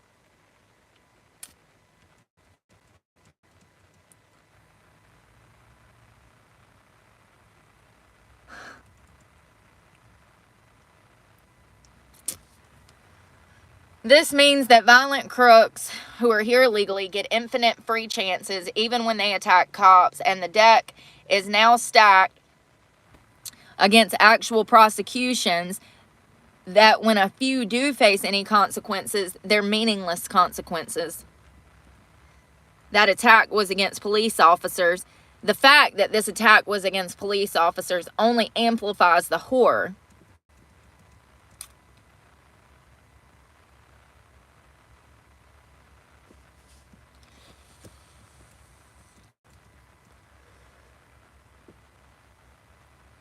"2024 fiasco encounters have already shattered the record of 2023 numbers on this border." So my predictions were correct when I said that they were going to run that border. It was the last chance, the last opportunity before Trump gets in office, because they know once he gets in office, it's a wrap. There's going to be troops on the border, and they're going to be busy shoving people back over it. They're going to be unloading buses and planes and trains, and they done started making a whole camp down in Texas. What was it? 1,200 acres, 1,500 acres they're going to use to deport people. So, that's a lot of land to house illegal immigrants that are going back home. Hope you ready. I hope you miss your mama. You're going back to see her, buddy.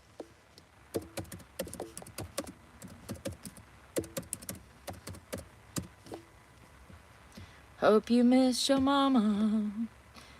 She don't miss you.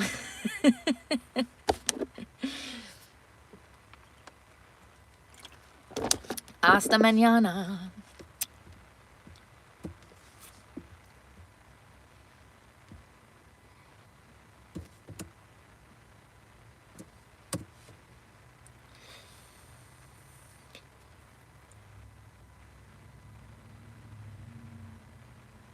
I'm sorry, Laura. That's usually me having the mental health breakdown. It be like that sometimes. Especially around the holidays and having to deal with family. It just makes things so much more intense. I feel like our emotions, we just run on them sometimes. Especially during these times. When shit's rough out here dealing with family. I've shut my computer somehow. What is going on?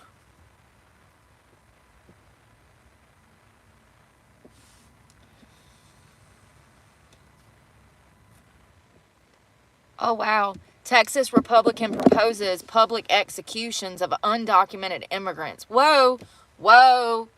Listen, I said we need to deport, not behead. What the fuck? That's a bit much. It's what I swear to God. Texas Republican proposes public executions of undocumented immigrants. Sir, you're crossing the line.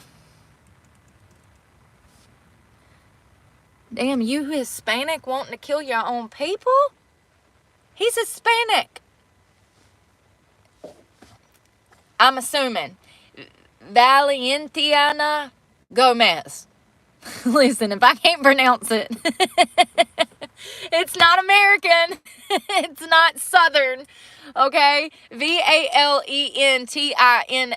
Gomez, a Texas Republican, drew sharp criticism after suggesting undocumented immigrants who commit... Okay. All right. I'm on board. He suggested undocumented immigrants who commit violent crimes should be publicly executed. Listen, I know Jesus ain't gonna like what I'm about to say, but sometimes you got to make an example out of one or two, to get everybody else to jump on board to behave. It's like dealing with children. The 2 Venezuelan gang members that pulled Jocelyn Nungare under a bridge and raped and murdered her? Absolutely. Can I be there? I'll fly to Texas tomorrow to watch it. The gang member that killed Rachel Morin when she was on her walk. The gang member that killed Lakin Riley when she was out for her hike. Absolutely. Those can be the first 4. There's 4 just right there. And we know that there's tons of more because I've covered these cases for a year and a half now. Absolutely. I'm on board. Okay, that headline had me kind of confused. But now, since you said that they've all committed, the ones who committed violent crimes should be publicly executed, why not? Why not? We do it to American citizens. You wanted to come here and be American, live in America. You get a reward. Guess what? You get a reward for committing a violent crime and killing children for sexually motivated purposes. I'm kind of on board with him. I think it should be a case-by-case thing. But, you wanted to come to the home of the free. Welcome to the home of the free. This is what we do to criminals that kill children and women. So, in a video shared on X, formerly known as Twitter, Gomez simulated shooting a migrant, claiming the measure would serve as a deterrent. I agree, but do we have to come up with a simulation video? Gomez, who is this man? Because I've got to know who this man is. If he's Hispanic, I'm going to die. I'm going to fucking die if he's Hispanic. His name. Listen, it's bad when you got your own people saying, let's execute them. You done pissed some people off is all I'm saying. How is he a Texas Republican and I can't even find his name? It's an E. Easy. That's wild. Now, I don't think they're going to do this, but it is kind of funny to hear somebody be like, wait a minute. Maybe we should execute people who are committing violent crimes. I mean, we used to. I don't know why everybody can't get back on board, but we used to. We used to have public hangings and everything.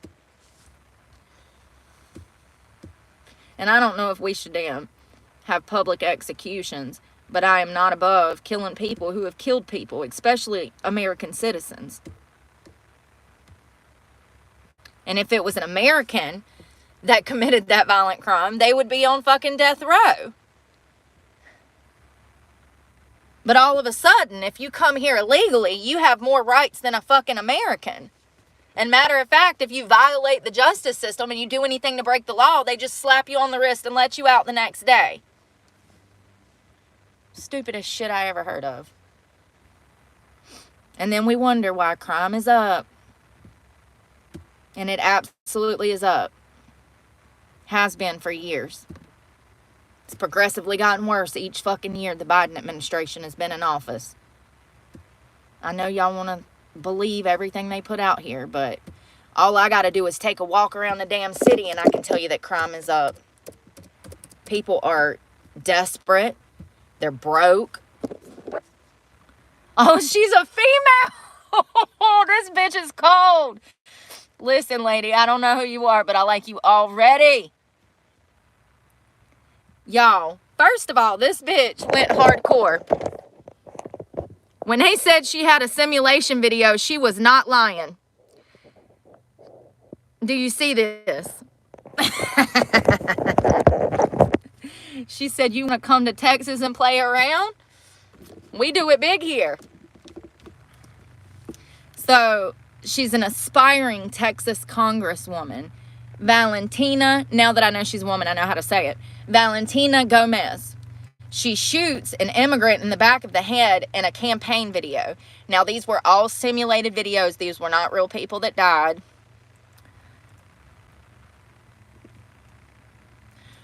She says, quote, rapists in the country illegally don't deserve to be deported. They deserve to be ended. I'm getting chill bumps. Whew. Talk about fucking around and finding out. She is Hispanic. She also appears to be a bodybuilder. She's not fucking around. Like, I don't know who this lady is, but I want to hug her. You can see the fucking quads and know she works out. Okay. Listen.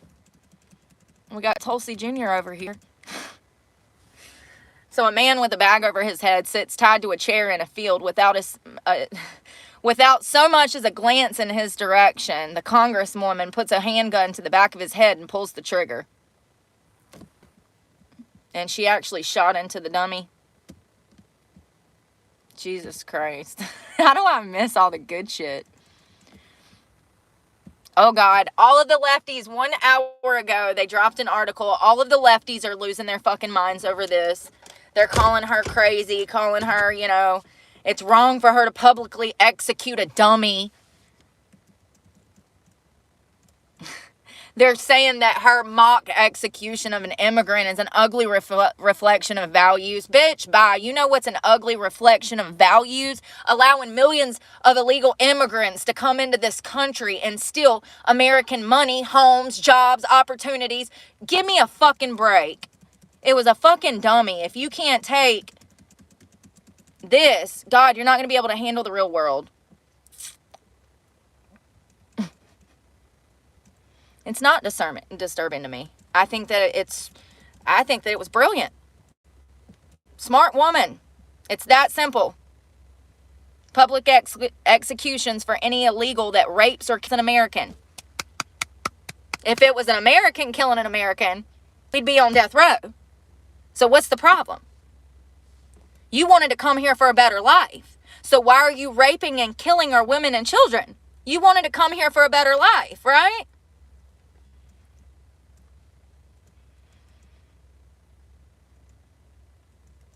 Listen, the old Brooke would have said, absolutely not. This is so trashy. Remember when Kid Rock fired into all those cans of Bud Light and I talked about how trashy it looked for the right? Like I got it. I don't know. I think she's smart. Good for her. Now I know who she is. You know what I mean?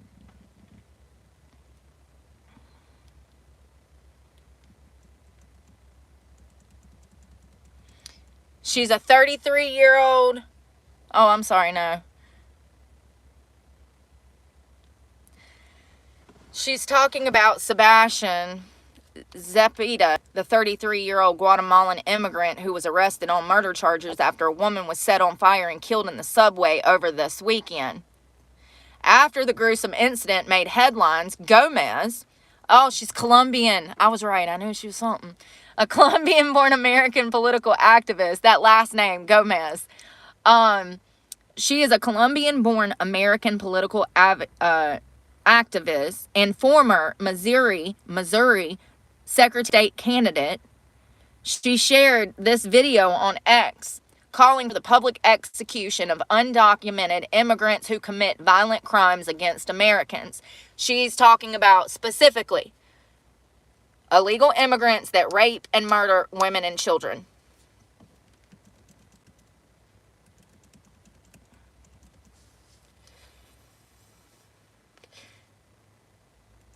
This bitch is cold-hearted. I love it.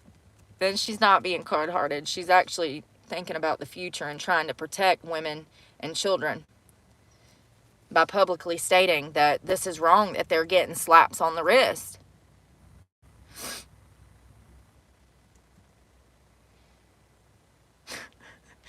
So in the video, she literally has the gun to the back of the dummy's head, fires off a shot, and then walks up to the camera and said, "It's that simple. Public executions for any illegal that rapes or kills Americans." I have to say I agree. Because if it's an American killing an American and we know that it was premeditated or they lied in wait or there was multiple components to the crime, we put them on death row. So why are we not doing that for illegals? You wanted to come here for a better life. You killed people. We'll send you to your maker. You got a better life as you burn in hell for the rest of it. Listen, I don't know this lady from Adams, but she seems like a badass. Oh, I love it. I love it.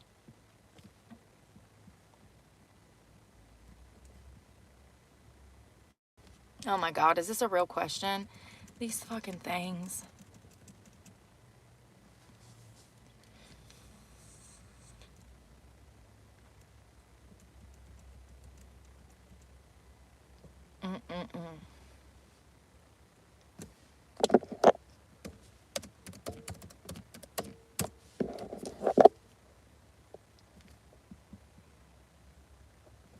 So for those that don't know, they've actually, ICE and the DOJ has been doing roundups of illegals this right before Christmas. They actually arrested a bunch of them in Colorado. They arrested a bunch of them in New York, I do believe.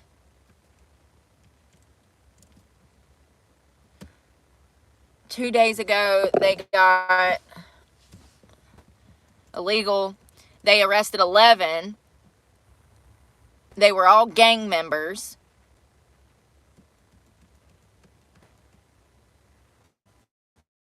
All had fake documents. Hold on.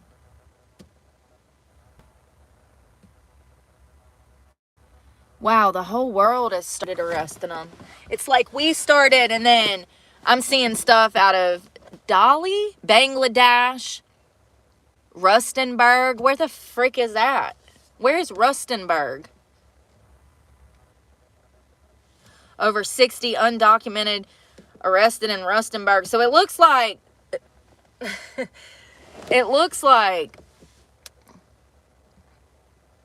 it started. It looks like it started around the world, the deportation of illegal immigrants. I guess everybody was waiting on us. It's usually how it is. I don't think most people realize how much power the West has. I mean, the United States of America is not just, you know, the United States of America. A lot of other countries follow lead behind us, I've noticed. So it looks like ICE nabs illegal migrant accused of heinous crimes and released by Massachusetts Sheriff's Office. Oh my God. An El Salvadorian illegal migrant wanted for allegedly sexually assaulting a child has been arrested by the U.S. Immigration and Customs Enforcement, ICE, in Massachusetts after the local sheriff's office ignored a detainer to hold him. This is a problem that we've seen in recent years when it comes to ICE and the sheriff's department being on the same damn page. The local sheriff's department seems to be the problem in a lot of these stories. They are supposed to hold these illegal immigrants. They do not. They allow them to make bond. And then, typically, they're committing another crime. So, it's not like a lot of these people come here for a better life if they're in and out of jail this damn much. So, it looks like 55-year-old Hugo Israel Ruse. He was arrested on felony charges of indecent assault and battery on a child under the age of 14. He's 55. Do you think he's going to mature and get better, or do you think he'll just keep being a perpetrator? I already know what it is. He'd be better off dead. The court allowed Ruse to be released on bond, despite an immigration detainer requesting that ICE be notified of his release. The sheriff's office just ignores detainers. That's what it says. It says, but the sheriff's office that operates the jail ignored detainers.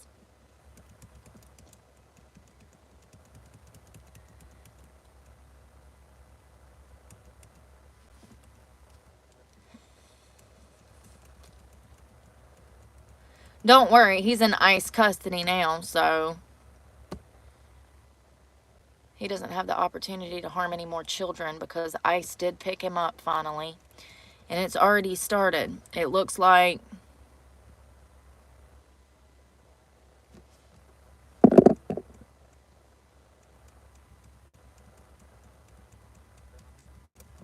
hold on one second. I told y'all last week there was one.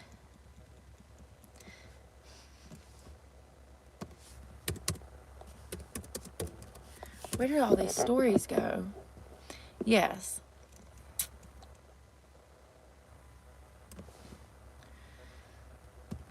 So it looks like ICE also nabbed several migrants convicted of child molestation. One was convicted of murder, all in blue state suburbs.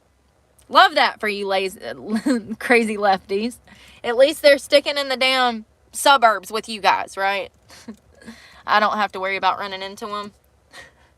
They're on the good part of town. So it looks like out of Baltimore, officials on Thursday, yesterday, or today is Thursday. I keep thinking it's Friday. So it looks like this morning they arrested 8 migrants, including 4 convicted of child molestation, 1 of murder.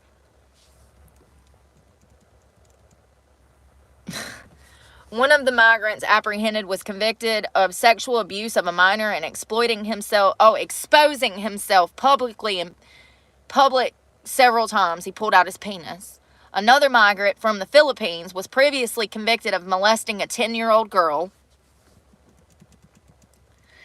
There was also a migrant that was convicted of murder. He was living here.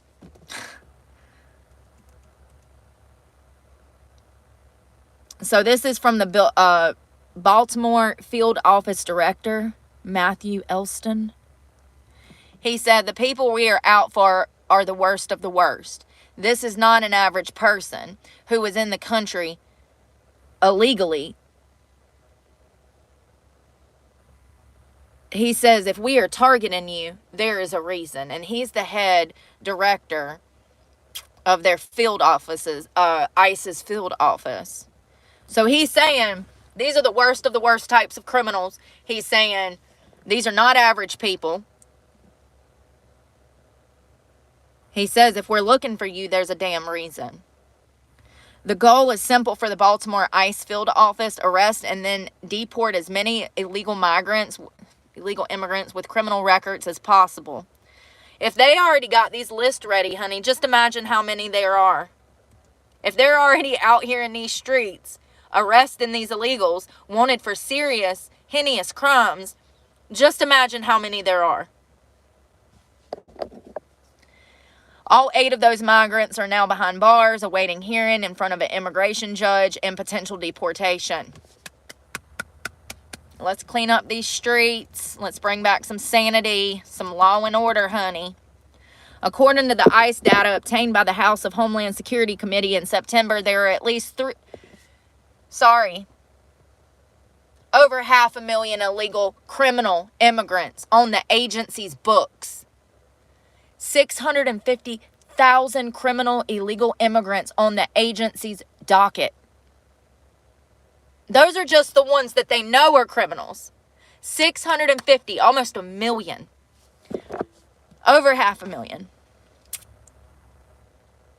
Over 20,000 have been convicted of sexual assault. Lovely. Lovely. And you know it's more than that. Those are just the ones that have been caught being perverts.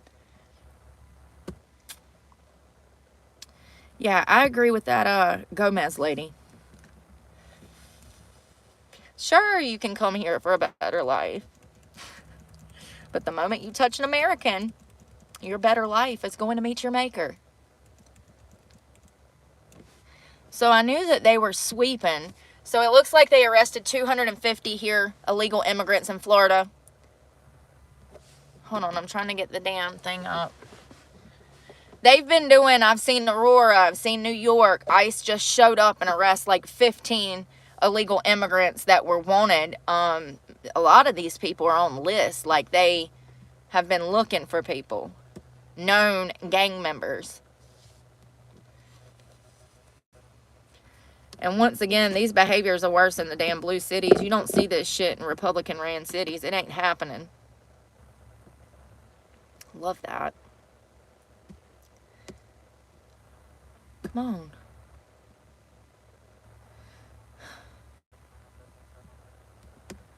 Why ain't it working?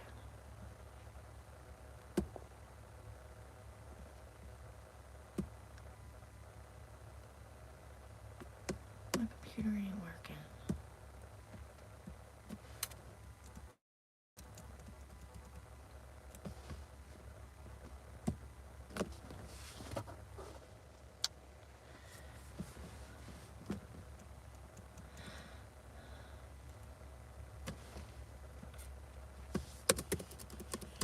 One problem that we are going to have is paying all of these ICE workers. We don't have enough funding for ICE. I do think that they're planning to add that to the spending bill. Come up with money for how we're going to pay all of these workers. Come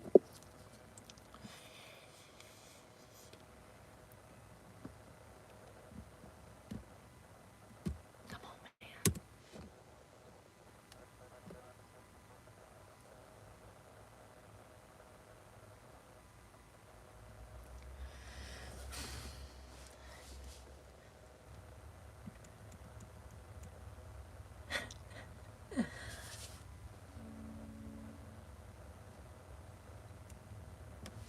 So it looks like they're doing targeted operations is what they're calling it. And that is when they go into places like Aurora, Colorado, where the TDA gang has completely taken over whole city blocks. They go in with warrants. They search these apartment complexes. They pull everybody out. And the ones that are illegal, they take custody of. And I'm so glad. I mean, it definitely adds a layer of security, knowing that ICE is out here actually arresting these people now who are criminals.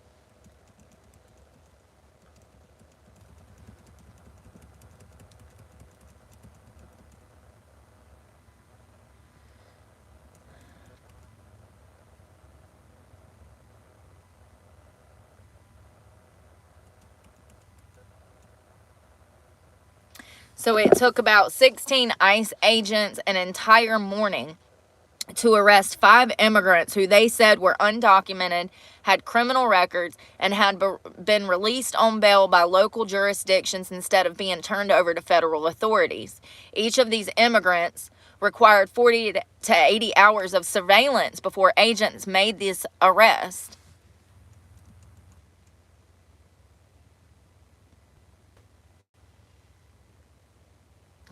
Every single one of the 5 people that were arrested this day have all been arrested by local municipality, I can't say it, for felony or egregious crimes. So these are not just some petty criminals out here. There are mounting questions about how operations will change once President-elect Donald Trump takes office and whether agents will continue to focus on immigrants with criminal records. And Trump has said he wants to deport everybody. Listen, he wants to end the Dreamers program. He wants to stop baby anchors. He ain't going for it. The agency's resources have been stretched thin for years, but the problem is growing more acute. ICE agents don't talk about the specifics of how their policies might change under Trump, but they expect to be busy. ICE will face a major obstacle in carrying out Trump's mass deportation plans before he even takes office. And it looks like ICE is already dealing with a $230 million budget shortfall.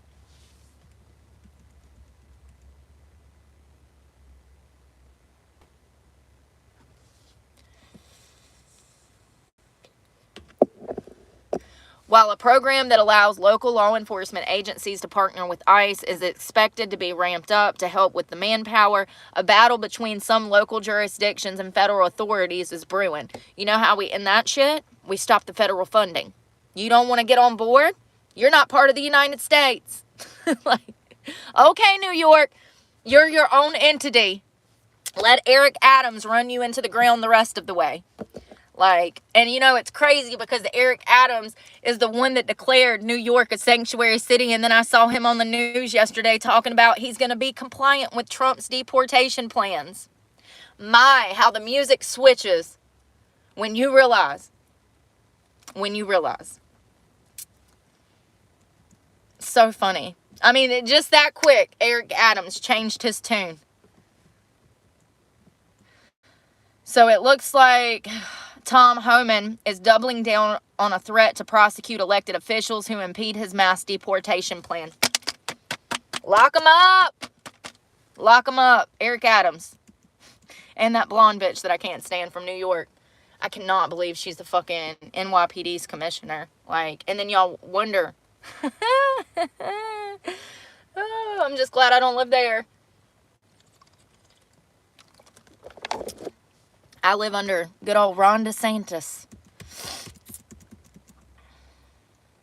Sometimes you have to go to where people have sanity. I know it's a lot harder, easier. It's harder said than done. But, you know, if you're living in one of them crazy blue states, babe, maybe you just need to move south. People getting set on fire and shot in the back and everything up in New York, ain't they? No one's safe. It doesn't matter if you're a millionaire or a homeless person. You're not safe. Clearly.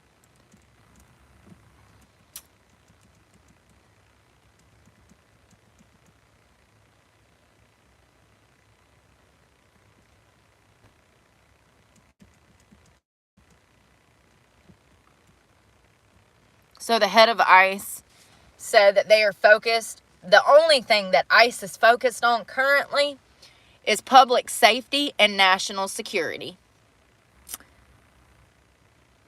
Yeah, that's all I've wanted to hear for 4.5 years. It's really sad that these men and women who put their lives on the line to work for ICE have been prevented from doing their damn job for 4.5 years. Imagine sitting on the sidelines, knowing that it is your job to get these criminals off the streets, and your higher-ups are telling you you're not allowed to do that. Sad, sad, sad place to be in. As you watch the world fucking burn to the ground around you. And women on subways. Here's a whole theory for that. That guy that burned the one on the subway, he did that intentionally, in my opinion. He did that because he wanted 3 hots and a cot, and he wants to stay in this country. I will forever believe this due to the fact that he sat down and watched her burn to death. It's almost like he was waiting to be arrested. And then 8 hours later, he was. Imagine being a cop, coming up on the scene of a woman burning to death on a subway. The man that set her on fire is sitting right in front of you. You don't even ask him what happened. You don't even make contact with him. That's what happened. The man that set the lady on fire on the subway, after he set her on fire, he steps off the train. There is a bench there, and he sat down on that bench, and he watched that woman burn to death from the subway cart door. And he sat there, and he sat there, and he stayed there for 8 hours until he was arrested. Finally, I guess after finding the surveillance footage, we don't know. We don't know why. He was free for 8 hours after doing this. But he was not arrested till 8 hours after the woman was set on fire. And he was so intoxicated. So intoxicated. They still have not been able to identify the victim. They don't know who she was. He was from Guatemala. He was here illegally. He's been charged with murder and arson. And it is my belief that he did this intentionally to be able to stay in the U.S. Because typically what we see happen with these types of perpetrators is they're charged, they have to carry out their sentence here, and then they're shipped back to their home country. I don't agree with that, but whatever. Life is better in the United States, whether you're in prison and or a free civilian.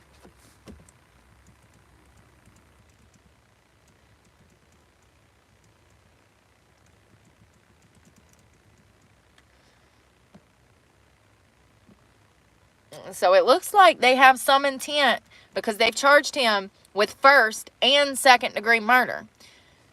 The first degree murder will only stick if they can prove that he did it intentionally. He went there with the intention of killing this woman. That it was premeditated. It has to have some premeditation, lying in wait, set up, type of scenario for that first degree to stick. But if they've charged him with it, the fact that they have first and second degree murder, it makes me feel like they're not sure what they got. Because why not just charge him with first? And they have that second degree in case the first don't work out. He has no bail.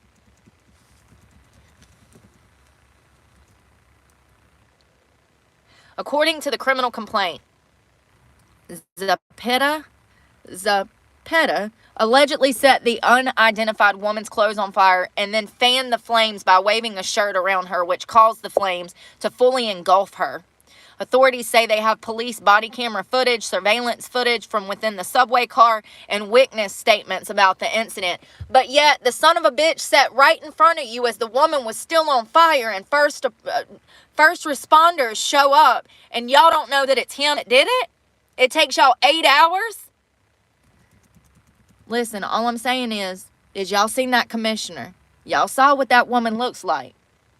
Let me just reiterate, it took 8 hours to arrest a son of a bitch that was sitting 3 feet away from where the woman burned to death. He was sitting 3 feet away from where the woman was on fire. And it took him 8 hours to arrest his ass. Listen, you can think that NYPD commissioner is good and all, but I'm telling you right now, the proof is in the pudding. What an idiot. They're calling her Jane Doe. You see the difference? You see the difference in a millionaire getting murdered and a homeless person getting murdered? We don't even know this lady's name. Do they care? Do they care? No, they don't, because they don't want us to know what her name is, because then her family might come out and be pissed. She died from burn injuries and smoke inhalation.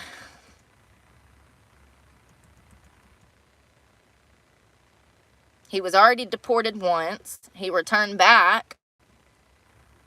He had a lighter in his pocket when he was caught after the woman was killed. He lives in a men's shelter. And the men's shelter that he lived in New York was for illegal immigrants who were struggling with drugs and alcohol problems. As a good portion of Americans who can't get medical needs met because they don't have insurance. They don't qualify for rehab. He's in a rehab, getting housed.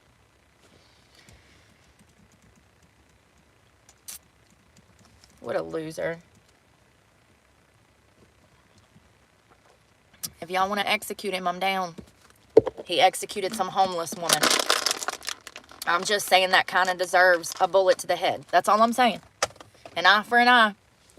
I know that God says it's bad, but listen, honey, baby steps. Maybe I'll get there one day where I don't believe in the death penalty. But as of today, I believe in it. And I think we need to implement it.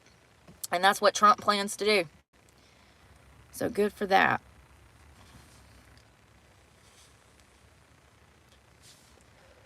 It is my belief that he did it intentionally to stay in the U.S. He knew he was about to get deported. He was not completing his work and doing what he was supposed to do in the facility he was in, and he was out drinking again. You're being housed in a drug rehab for illegal immigrants taking an American spot, and you go out drinking and then set a woman on fire, and you sit there 3 feet away from where she burns to death. Like he was waiting to be arrested. You can see him on surveillance footage. Hold on, let me see if I can find it. You can see him waiting to be arrested. I think he did it intentionally to stay. I really do. 3 hots and a cot in prison is much better than not having it, and I know it's sad to think that somebody would be that desperate or depraved enough to kill another person just to have the luxury of a meal and a warm bed, but I can assure you that people have died for way less.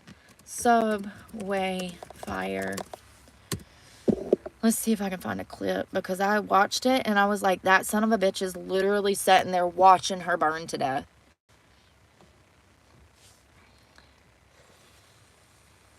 She was on the F train car.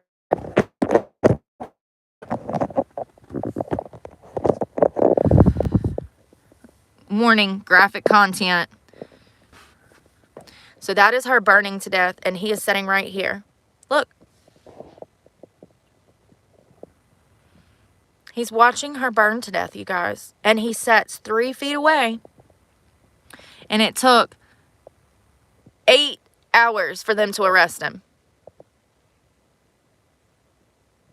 It's just horrific. I mean, why? I just look at people just walking by. Like, I just can't. I don't understand what's going on in the fucking world. Like, I would have been on fire too, because I would have been in there so fucking quick. My shirt off my body, beating the hell out of her. Like, this is why I don't go out in public, because I don't want to witness shit like this, because I'm going to end up dead too. I can't even tell a lady a lie about a damn cell phone. How do y'all think I would act if I saw that?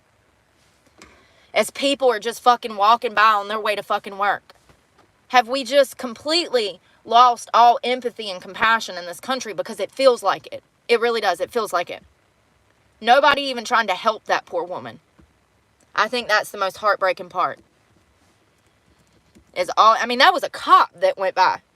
Did you see that? That was the cop.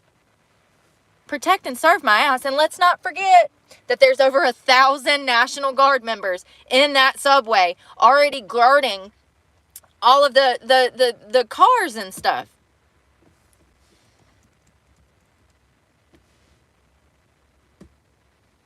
It's just sad. I think he did it on purpose to stay. I really do. I don't think he probably, I don't know. I don't know.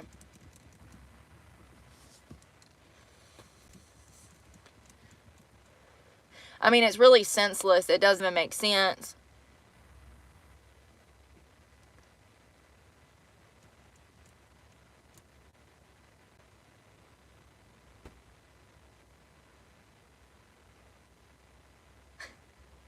So it looks like they're blaming the governor for this death because she's the one that turned New York City into a sanctuary state for illegal immigrants by blocking cooperation with immigration enforcement. So I was right in my assessment. Fuck it.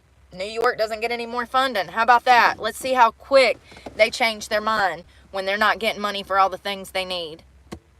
This bullshit has got to stop.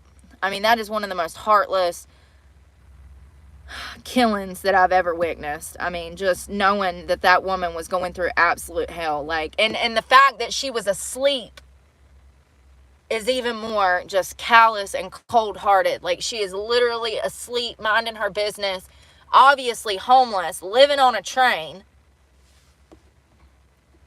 And then that damn blonde-headed bitch, the NYPD commissioner, gets on the news and said, our subways are safe. Our subways are safe. We only have 1,000 National Guard in the subway. It's safe. You can believe that bullshit if you want to. How many people have we watched die this year? We just got done with damn Daniel Perry's case. Subway's safe. You can believe that bullshit if you want to. It's crazy to me. It's so sad. You know, the fact that they are like trying to kind of hide this woman's name is really pissing me off. And you can best believe it's because of family. They don't want to identify this woman. It just makes the whole thing look worse. You know what I mean? So they're calling her Jane Doe. They can't even identify her, for God's sakes. That's how burnt she was. They don't even know what color the lady was.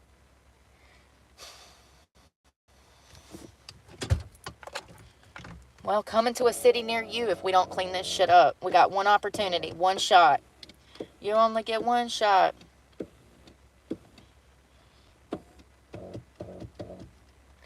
You only get one shot.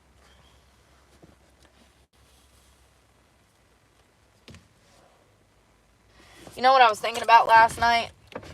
What are the chances that the left released COVID intentionally to make money off of vaccines? We know it came out of a lab in Wuhan now. It's been confirmed. We're not conspiracy theorists anymore, unfortunately. I kind of wish that we were on that one.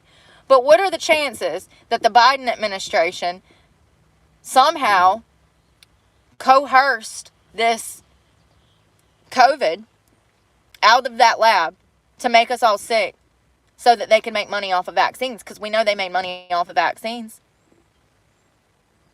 Yeah, that's what I feel like they did. I do. I feel like it was intentional. Given the report that was revealed at Congress, nobody else is going to convince me otherwise. They had every reason for them to make money. It was like they had every reason to release that COVID. And you know, it's so ironic because they dumped that on Trump. It happened during Trump's end of his administration, didn't it? And it made him look bad, like he didn't know what he was doing. And then we find out that it was fucking released out of the Wuhan lab, which is an American lab, you guys. That is an American lab. It was America's fault that COVID was ever fucking out here.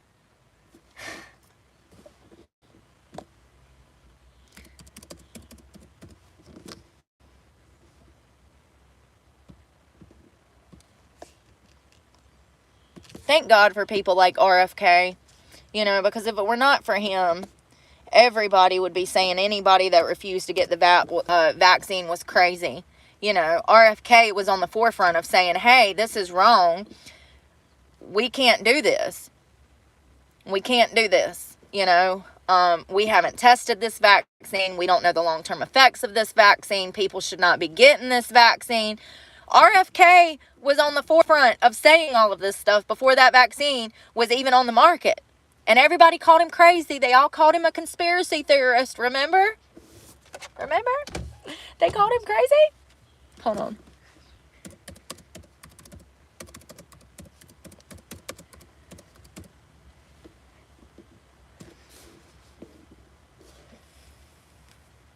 I told you guys that all these truths were going to start coming out. And we ain't even got him in office yet. And look at all of the truths that are coming out. So, yes, the Trump administration caught hell because of their pandemic response. People didn't like how he handled it. Listen, all we got to do is wipe our ass every day and pay our bills. Can you imagine the pressure that a president has on them to run this country? And then this horrible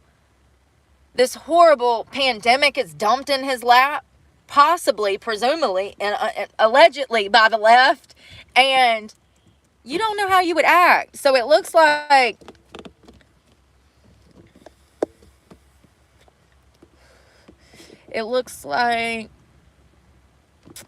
COVID went back to May. Hold on. No. They had positive COVID test in May of 2018. Hold on one second.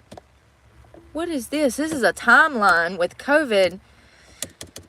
When did the first test, when did the first person get COVID? Damn it.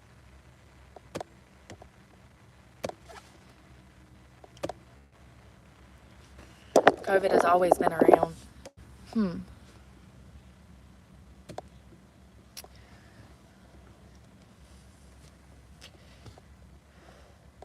It's doing that thing where it won't fucking let me. There is no password. There is no password, so I don't know what you're saying. I'm just going to go back. Hold on one second. So it looks like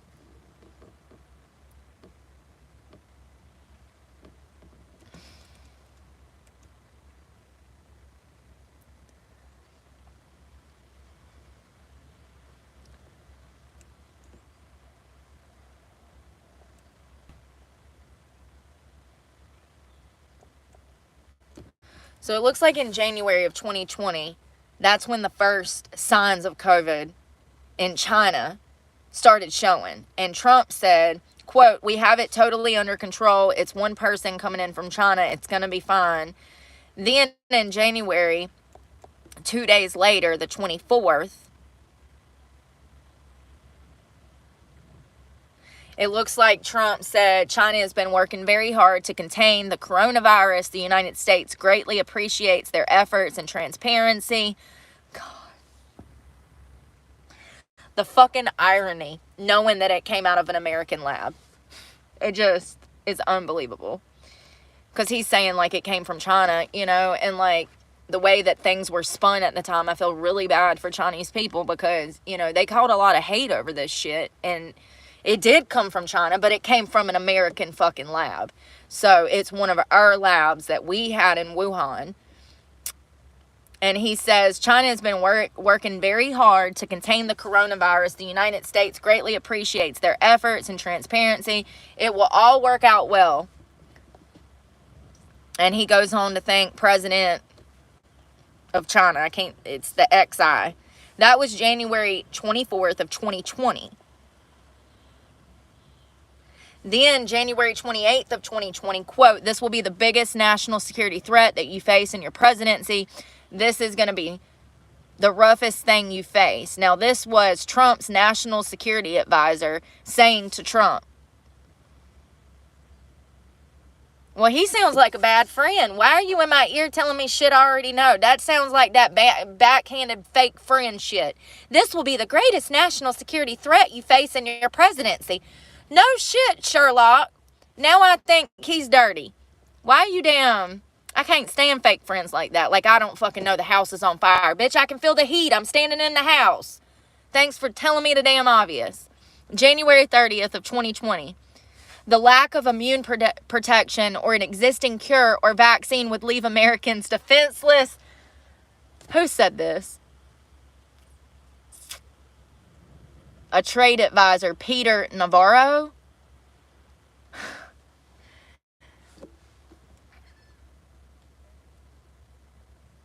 No existing cure or vaccine would leave Americans defenseless in the case of a full-blown coronavirus outbreak on U.S. soil. This lack of protection evaluates the risk of the coronavirus evolving into a full-blown pandemic, imperiling the lives of millions of Americans. So there we go, folks.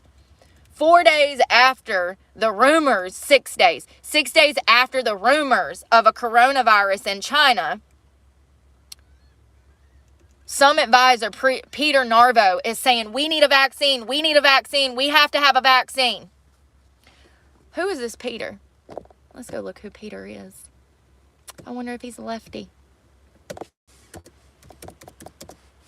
First one that came up.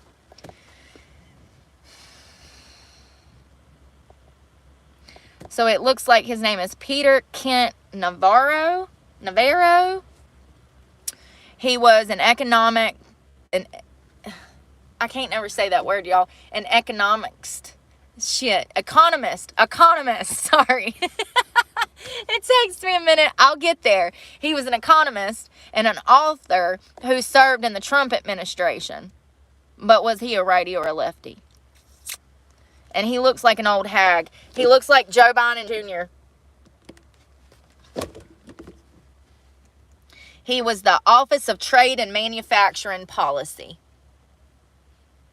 Trade and manufacturing. Oh, like vaccines? You got to manufacture those, right? Listen, I'm doing a lot of assuming right now. I just got to tell y'all, that, in my opinion, the coronavirus was no accident, okay? It was no accident. They made millions, billions off of those fucking vaccines that we know cause heart problems. Yeah, go read the report. It sure does. That's why we got teenagers out here going into fucking cardiac arrest. I'm just glad that I can finally say that now, because I got my first strike on YouTube over vaccine bullshit. And I didn't even say it caused heart problems. I said, I wonder if Brodney James got the vaccine. That's all I said. Because he was fucking 19 having heart problems. You know, this is a kid that's been physically active his whole life. His father is an NBA player. We just don't see children like that dropping dead going into cardiac arrest. It's the only strike I've ever gotten on my channel, thank God. But still, it pissed me off. That's when, that was the moment I realized that YouTube was a lefty organization.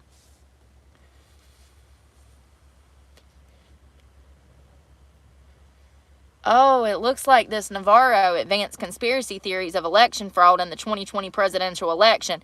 I can't wait till we prove that one not a conspiracy.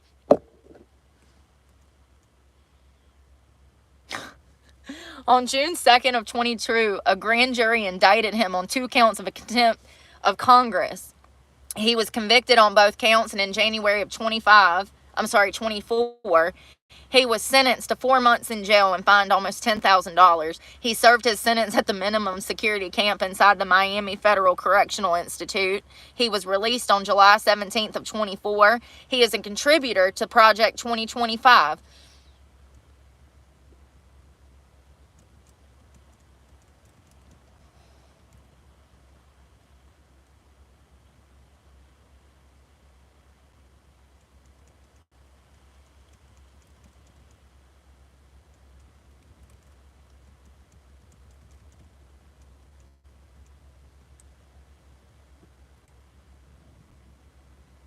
Well, he's not an idiot.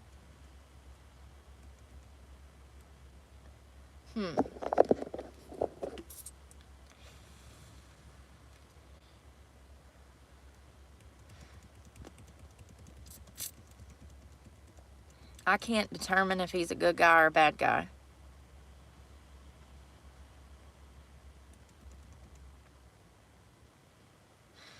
He's on the left. Navarro rejoined the Democratic Party in 94 and remained a Democrat during each of his subsequent political campaigns. In 96, while he was running for Congress, he was endorsed by Hillary Clinton.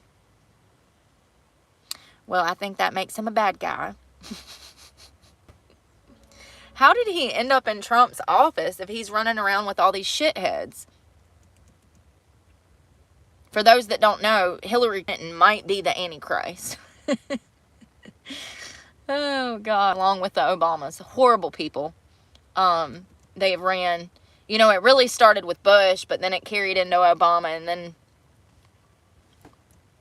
the Biden administration. They're all evil. Self-motivated. Money.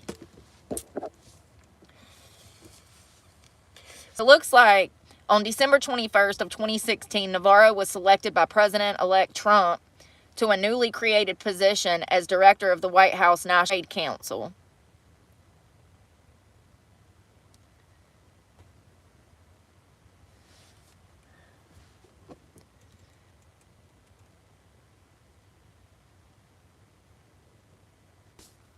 I wonder if this is what Trump meant when he said that the first time he was in the White House, he wasn't allowed to run the White House like he wanted. He's made statements that there was essentially plants in the White House that he didn't want there, and that he couldn't run his offices and administration like he wanted to because of all of the plants, the leftist plants. I wonder if this is what he was talking about. Because it looks like in 2018, the Trump administration was initiating the China-United States trade war. Navarro argued that no countries would retaliate against the U.S. tariffs for the simple reason that we are the most lucrative and biggest market in the world. Why are you over here trying to pick fights with China, bruh?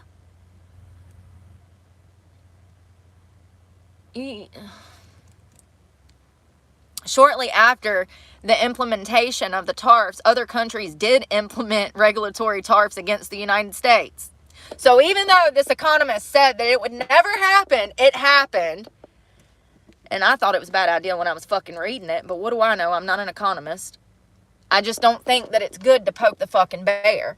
Especially after we just fucking manufactured COVID in an American lab in Wuhan.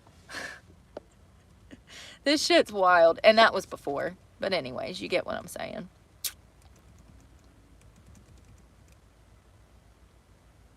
Oh, he does hate Justin Trudeau, so I'll give him a point for that. In June of 2018, Navarro said that there was a special place in hell for Canadian Prime Minister Justin Trudeau. Oh, but you later apologize? That makes you a bitch. You get 2 negative points for that. We don't cuss people out and apologize. We stand on ground. What the fuck? He's a bitch. Well, that told me all I needed to know about who he is. I don't know. This guy doesn't seem good, but, you know, clearly he just got out of federal prison, so, yeah. Yeah.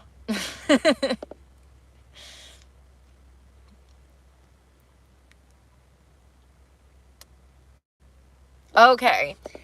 So I don't even think this guy knows who he is, because one minute you're working for the spawn of Satan, Hillary Clinton. The next minute you're saying that you're detailing. He published a report alleging widespread election fraud in the 2020 election. He was saying that Joe Biden stole the election, and this must have been where this started. I don't know. The report repeated conspiracy theories claiming election fraud, and we don't know if that was a conspiracy yet. We haven't made it there yet. He's not in office yet. We'll find out if it was a conspiracy or if there was merit to the allegations that the 2020 election was stole, which I believe was. We have more than enough evidence. We have Democratic voters stuffing ballot boxes with Democratic votes. So we have that on footage. That's not a conspiracy.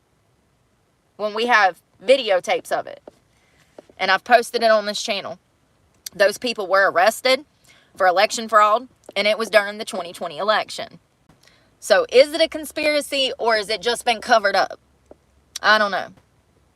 I think that it was definitely stole.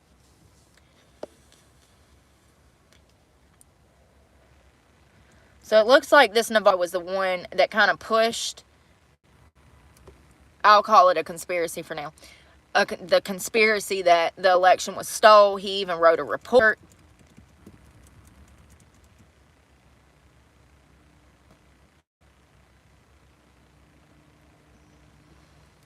He was mixed up in the January 6th attacks. He was actually subpoenaed to provide documents and testimony. He refused to do so and ignored both subpoenas. If you or I did that, we would have an FTA and a warrant for a damn arrest. But what do I know? That might be why he went to prison. It was something else he went to prison for, but still. Lord, the Department of Justice sued him in the District of Columbia, seeking to compel him to produce official business-related emails. Lord, this man's been mixed up in all kinds of shit.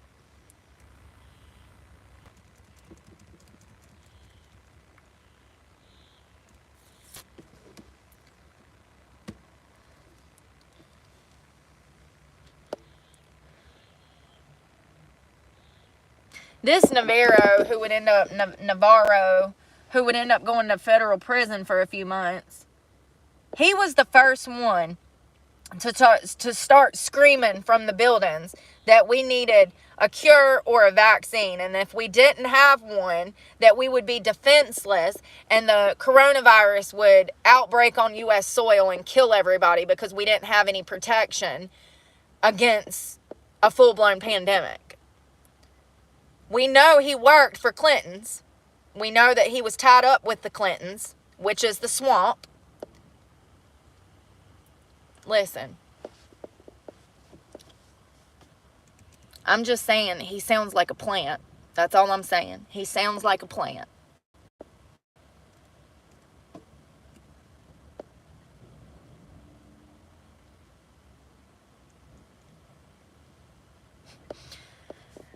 Poor Trump. He didn't know what to do. He's like, I think the virus is going to be, it's going to be fine. It's going to be fine. And then he says in February, you know, in theory, when it gets a little warmer, this virus will miraculously go away. Then he says, 14 days later, the coronavirus is much under control in the U.S. Then he said, February 25th, the CDC and my administration are doing a great job of handling the coronavirus. I mean,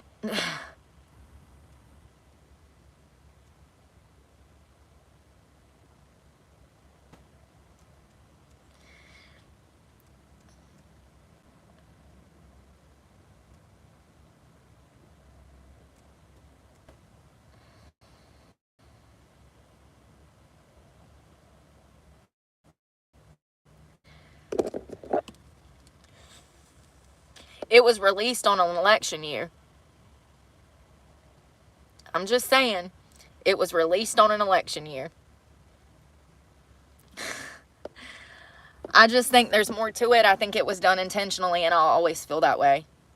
And I feel like it was done to control the United States. I feel like it was done to make money. I feel like there was multiple reasons that this virus took over like this.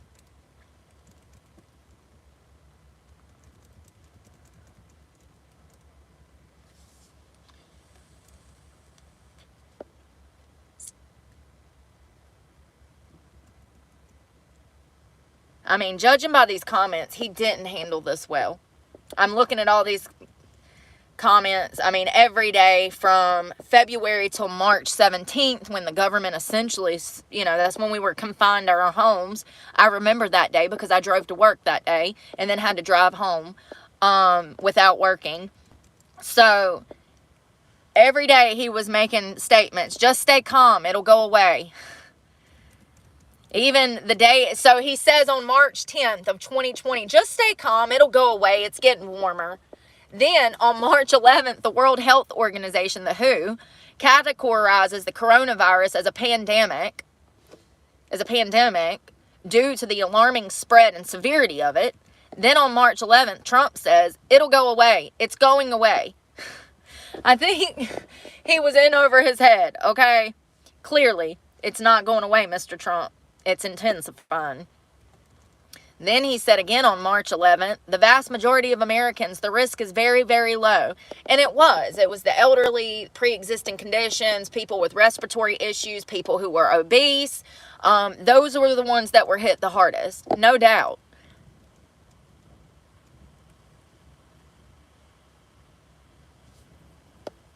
Then came the issue around March 13th.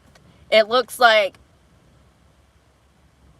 only 14,000 coronavirus tests had been done in the 10 weeks since the administration had first been notified of the virus. So he absolutely handled this situation poorly. But once again, when you're a man that is essentially over the whole fucking world, let's call it what it is, when you're the most important man in the fucking whole world, nobody knows how they would handle a situation like this, but I do believe that this was a setup. I do believe that they released this virus intentionally. I do believe that the left absolutely manufactured this virus with the intent of releasing it for money. And I will always feel that way. This was also an election year. It absolutely fucked with the election. Listen. Definitely handled this poorly.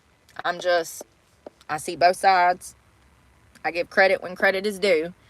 But judging by these comments, he was in over his damn head. And then it doesn't help that he has advisors that are from the Clintons.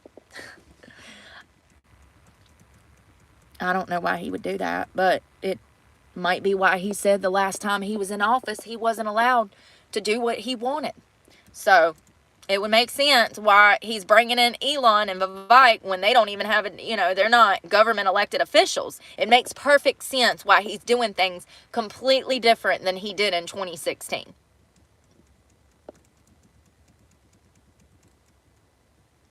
Even when the death toll passed 20,000 people in April of 2020, Trump is still defending his actions. And this is one of those times where he should have been like, just be honest. You're in over your fucking head. Just say, I'm in over my fucking head, folks. I don't know what we should do. And I'll feel more comfortable than you standing up there lying to me. He says, this was after the death toll passed 20,000 in April, which was a month after everybody was confined to their home. He says, but I guess I'm doing okay because to the best of my knowledge, I'm the president of the United States, despite the things that are being said. So there's that depth of attitude, that we see in a lot of people that cannot accept responsibility for their actions. He's very defensive. I'm doing okay because to the best of my knowledge, I'm the president of the United States, despite the things that are being said about me. Listen, nobody's perfect. I think he learned a lot from his first 4 years in office. He learned how to play the fucking game. And we see him come this time swinging, kicking ass, taking names, and doing things his way. I do think that he poorly handled this situation, but we don't know what we would do in his shoes. And I already know what I would do. I'd be in the corner crying. What are you going to do? I need an advisor. Anybody got an advisor? Where's that blonde lady that knows how to talk shit really good? My press secretary. Yeah, can you get her? Love that girl. I don't know who she is, but I used to love her, man. She'd pull out that damn binder, and the media would be asking her questions. She's like, that's real funny. Yeah, NBC said that. You know what else NBC said? And she'd hit them with some fucking quotes of their own that they had said. Loved her. His new press secretary, she seems like she's going to do well too. She's a hard hitter. I saw her sat down with the old press secretary from 2016, and they had a talk. Great conversation. Both brilliant ladies. I wish I could be that smooth with my damn comebacks. In my opinion, to be that smooth with talking shit, you either trained in school because you was bullied so hard, or you grew up in a house full of people that just talk shit to you all the time. Because how do you become that smooth talking shit with a smile? I mean, it's brilliant. I mean, that girl's been through some things. That's all I know. Either she was bullied in school or her own family bullied her. You gotta go through some shit to have a smooth ass comeback like she's got. That's all I'm saying. That comes from years of being bullied or something, man. Or maybe it's just an Ivy League education. I don't know. So even in July, months after the coronavirus was released, the death toll passes 140,000, and Trump is still standing on ground. He says, I think we have one of the lowest mortality rates in the world. Baby boy. No. No. Just say, we've had a fucking outbreak and we don't know what to do.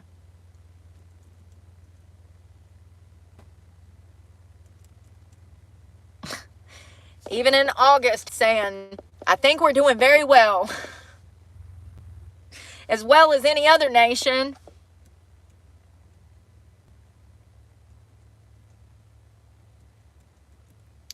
And his comments are so contradictory. Like, 1 minute he's saying open the schools. He thinks that it's under control. Then the next day he's like, people are still dying. Like, it's really crazy to look at all of these comments that he made during this time.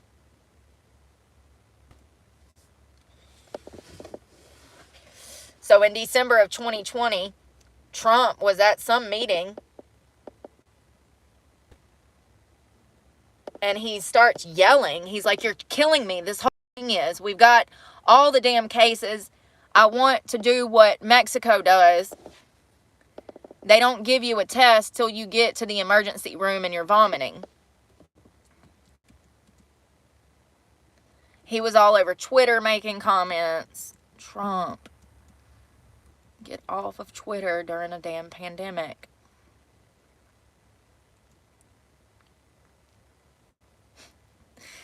after over 6 million Americans had tested positive for the coronavirus, he states, "We've done a great job in COVID, but we don't get the credit." What I see is a man that was trying to come into his presidency, will go out, making a name for himself. And this came at the worst time. It made him look bad. It made him look incompetent. It made him look not smart enough to be in the position. It looks horrible. I mean, it's literally the worst thing that could have happened to him during an election year. And it happened. And I don't think he knew how to handle it. I don't think he had a lot of good people in his administration that wanted to see him succeed. There seems to be, in my opinion, a bunch of plants that was in his administration at the time. That's my belief. There seems to be a lot of industry political plants in his inner circle during this time, and it does not seem to help his case. He seems very defensive. There's a lack of accountability that I'm seeing reading these comments, and a little bit of delusion. And, you know,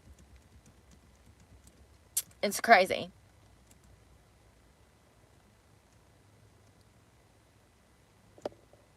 Even after the death toll passed over 210,000 people, he's on the TV saying, "Don't be afraid of COVID." It's just a little out of touch, you know?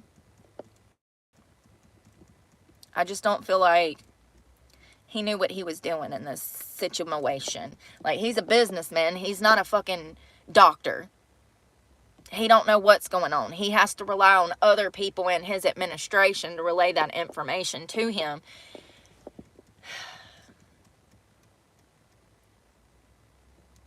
And then now to know that it was released out of the lab, it just seems like a plant. It seems like it was too perfect. You know what I mean? I wonder how much money they made off the vaccines.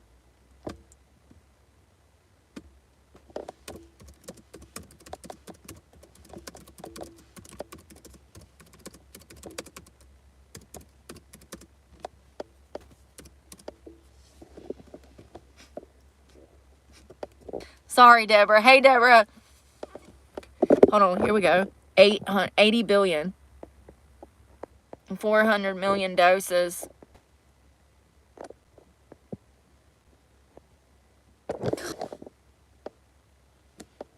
Makes me sick. Now, let's go find the politicians that bought stock in these companies. That's the fun part. I wish that was public information.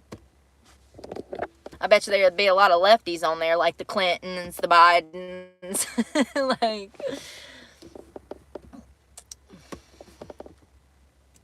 $90 billion in profits with COVID-19 vaccines.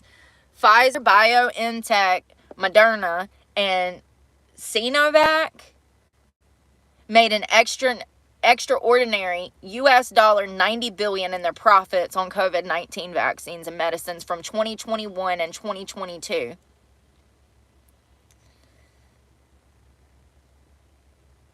Makes me sick. Makes me so sick. Just Pfizer alone generated $35 billion in net profits. Biotech and Moderna made $20 billion each, while Sinovac produced, they pocketed $15 billion. So it was lucrative. It was lucrative for anybody who was already rich. Like, in the midst of the pandemic, government spent billions in funding to support vaccine research and development. 7 vaccine producers received at least $5.8 billion in public funding, with the U.S. government being the largest funder. Y'all, listen, 20 years, we're going to find out that this shit was released on purpose. Mark my fucking word. Somebody knows the truth. There was multiple people that did this. If this is, in fact, what they did, there's multiple people that know. This would be such a large operation with so many people with their hands in the honeypot. We'll find out. It might take 20 or 30 years, but they did this shit on purpose. Salvador. Oh my God. Lord have mercy. Was that why y'all was writing? I was wondering why y'all were writing XXX. Oh my God. That is fucking hilarious. Thank you for the $2. Could you see my... No, it's my gut. These are the mom jeans that come all the... how big they are. They're huge. I could put my titties in them. Like, they're huge. I need some pants that fit. They're so comfortable, though. I was wondering why y'all were putting XXXXX and you're like XYZ. And I'm like, oh my God. It was my gut. You would have saw my gut. See my... It's my belly button. That's my belly button. That's how high up these mom jeans come. Y'all see them on my ass, right? My pockets are all the way on my back. They're huge. That is so funny. That is funny. It was my belly button. That wasn't my... It wasn't anything else. That was my belly button. That's fucking hilarious. These pants, the zipper is so big. Look at that. That's a 6-inch zipper if I ever did see one. That is hilarious. Yeah, because I had to read it. That's so funny. What the hell? These pants. They're so comfortable, though. You see how I can just, like... I guess because they're so big, they're just, like, stretchy. They're,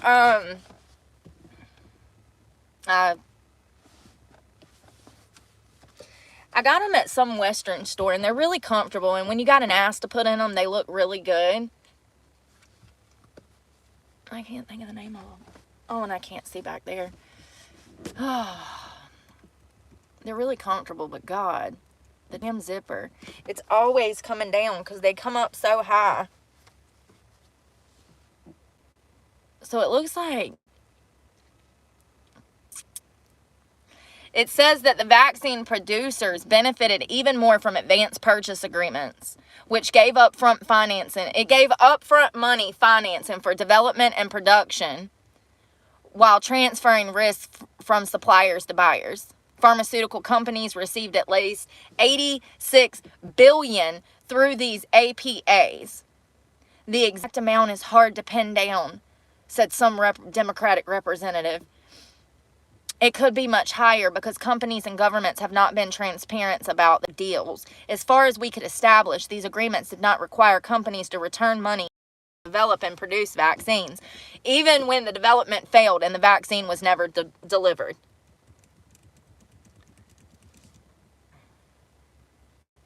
Despite receiving huge sums through publicly funded grants and APAs and making substantial profits from the outset, Pfizer, BioNTech, and Moderna chose to increase the price of their vaccines by 53 to 7. Do what? I feel like that little teapot on fucking Beauty and the Beast. I'm steaming over. They increased the prices of their vaccines by 56 to 73% in 2 years. They knew people were desperate, so they shot the rate of the pricing up. I mean, that's just crazy. As fewer vaccines will be sold in the years to come, both companies have already announced a quadruple of their last known prices this year in an apparent bid to maintain great profitability. Listen, if you still putting this shit in your body after the facts and reports have already come in, you stupid. Stupid, stupid. You like a class A stupid. This shit causes heart problems. It's not a conspiracy anymore. We have evidence now. And reading this, they increased their prices from 56 to 73% between 2020 and 2022. So that tells you right there they were intentionally ripping people off out of desperation. These folks should be in jail.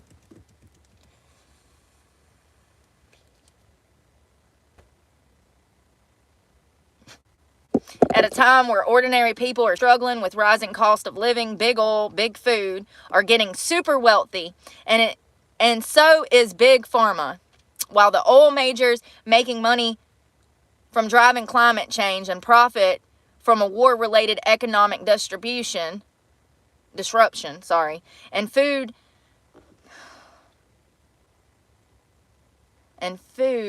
multinationals take advantage of inflation to artificially rise their prices. The pharmaceutical companies profit from a global pandemic and through an enormous influx of public money. These massive profits of big business are deepening wealth inequality across the globe. I agree. Can we lock them up?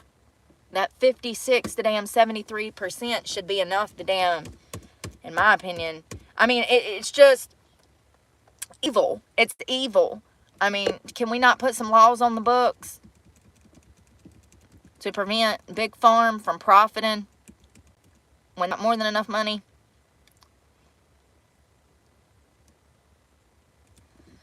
I really do. I think they did it intentionally. I want to know what politicians have stock in Big Farm.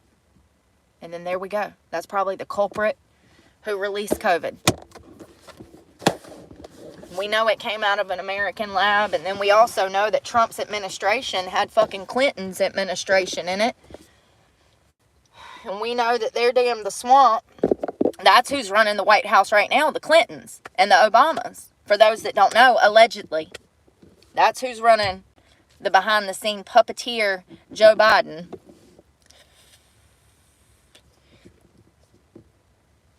I know.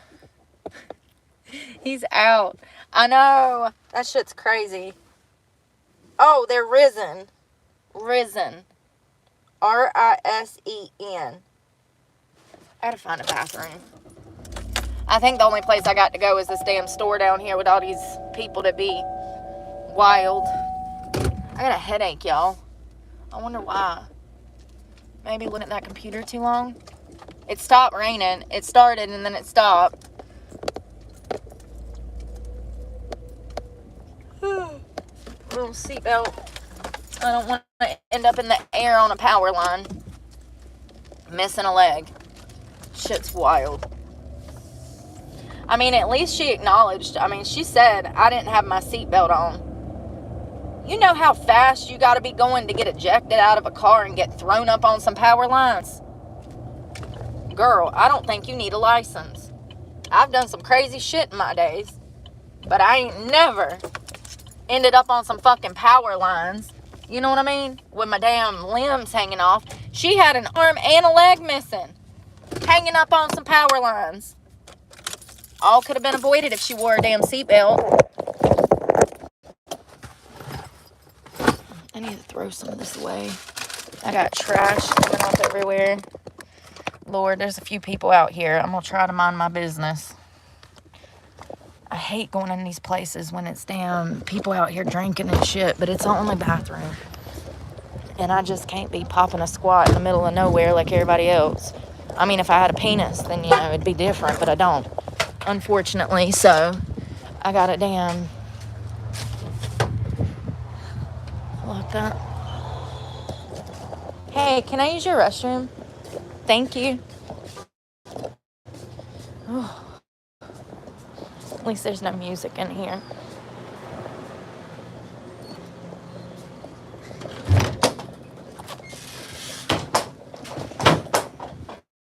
Shut that door, because this one don't lock.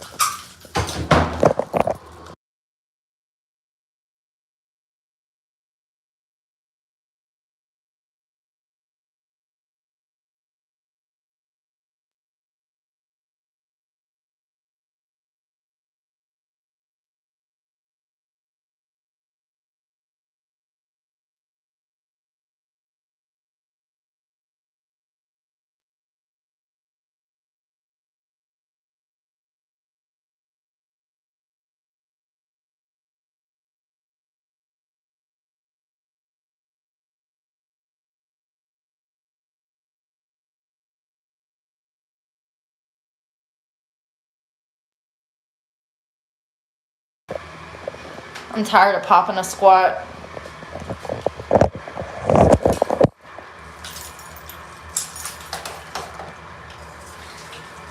Hit them with my laser eyes. I wish.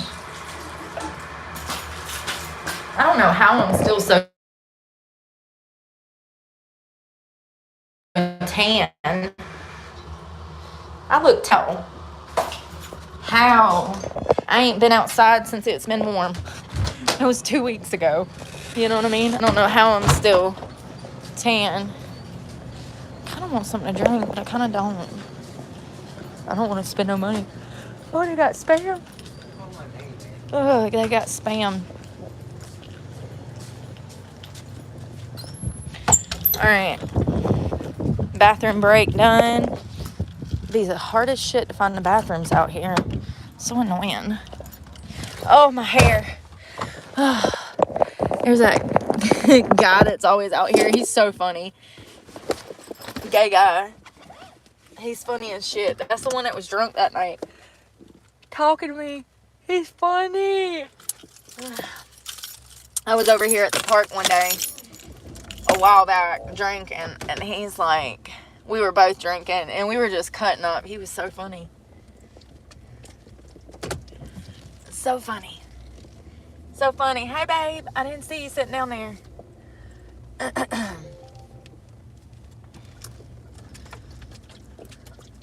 Why is my head hurting? I wonder if it's because my hair's back. Sometimes these clips, oh, that's what it is. Oh. There's a seafood man. That's exactly what it is. Ow.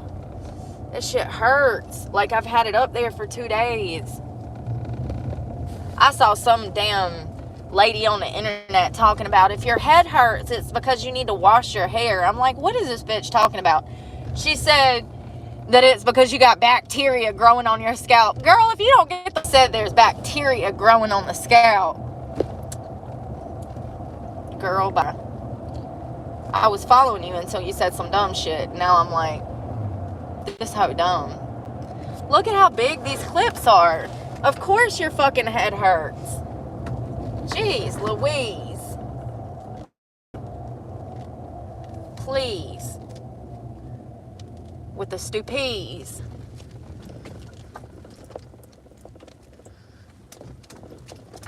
Oh God, hold on. Let's not get stuck in the fucking sand. It's like they dumped a bunch of sand out here and it's made shit worse. Bacterial dandruff. Not this girl. Not this girl. My shit's clean. I don't know what the hell she was talking about. The Nutcracker, that sounds fun. I haven't seen that in years, Rebecca. I used to go to the show when I was a kid. The school would take us. My hair looks like shit, y'all. I shouldn't have fell asleep with wet hair. I used to go. Yeah, see, Deborah, don't it hurt after you've had it on top of your head all day? That's why it hurts. It's because it just hurts, you know, from having it up all day. I'm sure the Nutcracker will be fun, though. Yep, that's what was happening. I started to get a headache from that small little clip. I'm going to bed like 5 o'clock. Maybe 6.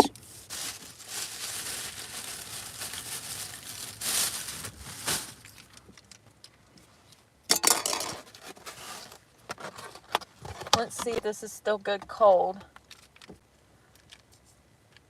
You know, this is such a weird area. During the day, it's a lot of fishermen out here, but at night, all the weirdos come out. I guess that's anything, right? The world.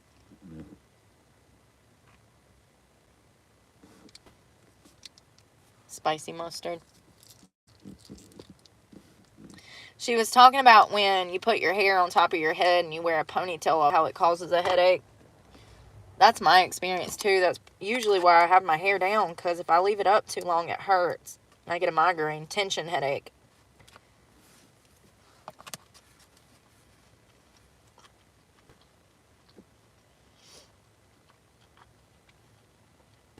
It's not as good cold, but it's not bad.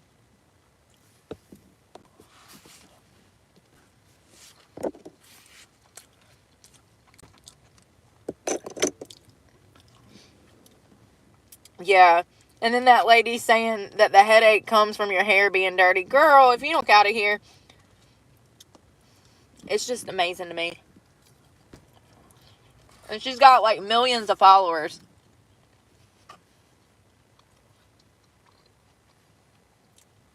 If your head is hurting, it's probably because your hair has been up too long.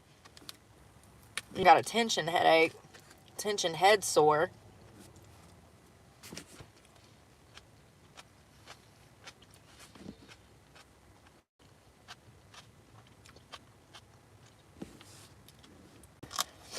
I used to wash my hair every day. Now I wash it like 2-3 times a week.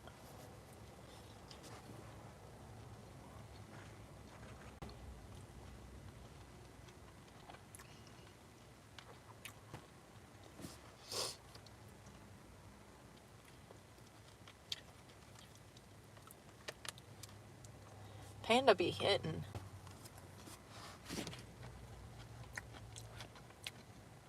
Yeah, I know. That's true. I mean, if you're a week without washing your head, then maybe, yeah, you probably got some damn bacterial infection in your head. I don't know what it would be called.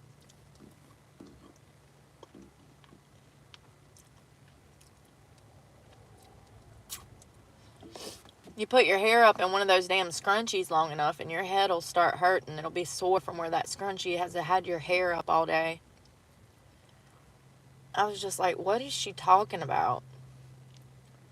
She's like, oh, if you wear a hair bow and when your scalp is sore, you need to wash your hair. I said, do what? No. Whatever. She's the doctor, right?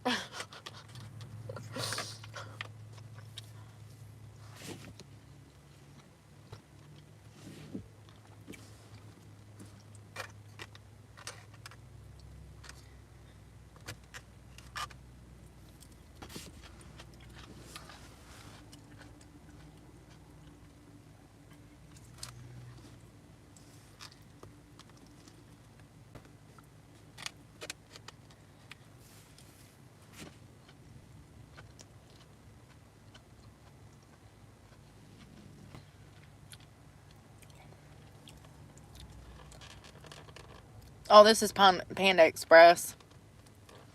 Yeah, this is Panda. Sometimes you just have to damn go back to your tried and true.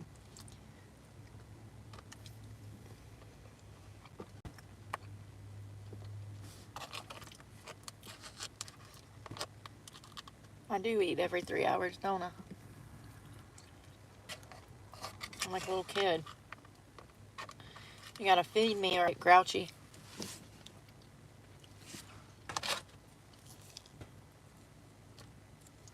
I love that spicy mustard. I wish I could find that, like the one from Panda.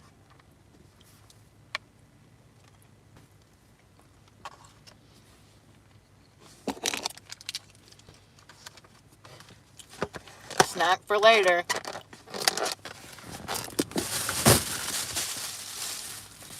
I can't believe my fortune cookie didn't have a fortune.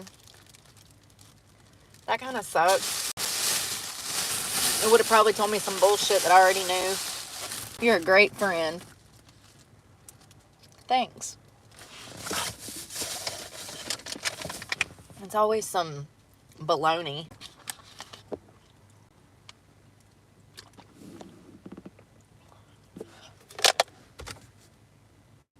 Got a hair in my mouth. That zit's looking better. The one on my forehead is almost went down.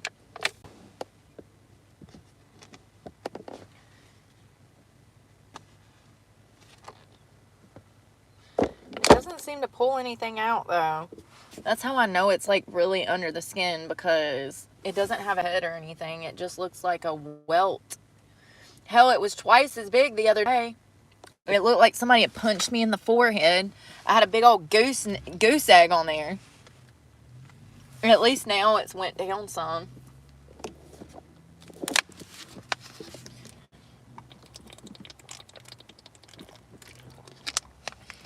You're lucky when you don't get a fortune. That's funny.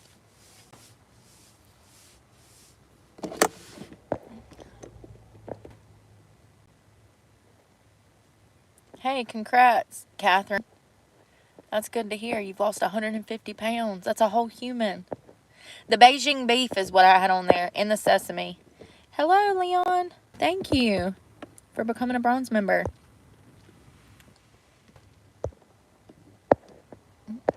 Thank you, thank you. Welcome to the Hot Mess Express. This is Brooke. Shit's hectic. It's like Union Station in D.C., but a little safer. At least you won't get burned on a subway at Brooke Station. We'll protect you against any burn-ins. Illegal immigrants. You won't get killed.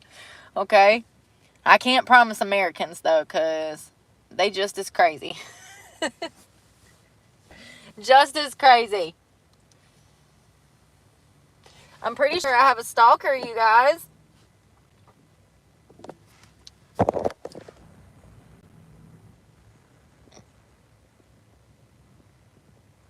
I'm sorry. Let's look at the beach. Oh, everybody's parked like normal people facing the beach. Normal people. Pervert alert. Perp alert. Perp alert. People just be so weird, you know? I mean, look at these people over here. Facing the beach, being normal, being normal, being normal, being normal, being normal, being normal. Creep alert. What is wrong with, you know what it is? I think that it's that people literally are just that dumb. I really do, you guys. I've been on this beach for 5 years now, on and off since 2019. And most people that are local to the area, they know how we operate here. It's only dumbasses that are not from around here that don't know how to park on the damn beach. Like, they be off on their own world. Like, he doesn't even recognize that he's actually blocking the only entrance to get in because there's a concrete slab there. If you drop off of it, it'll fuck up your car.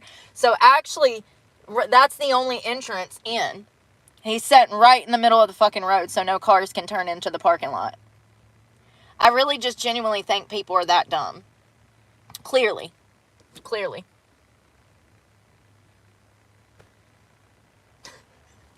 God, if they can't even figure out where to park on a beach, imagine how they operate in real life. I don't even know, man. I don't know how half of these fuckers out here make it every day. That is, them pelicans have got to be bigger than damn 13 pounds. What did it say? We read it. It said 9 to 11 or something, 9 to 13 pounds, those pelicans. I'm telling y'all, some of these pelicans out here look like damn seals. How are they that big? Maybe I looked up the wrong one. Maybe these are the ones that weigh 20 pounds. Gotta be, because they're huge. They're huge. And that wind catches them, and they can't even control their body. They just have to go with the wind. That shit's wild. I be watching birds get ripped in and out of the sky. Look. They be struggling out here in the wind. Oh, good night. You be safe, Andrea. Andrea. Lord have mercy, Mom. It can be pronounced either way.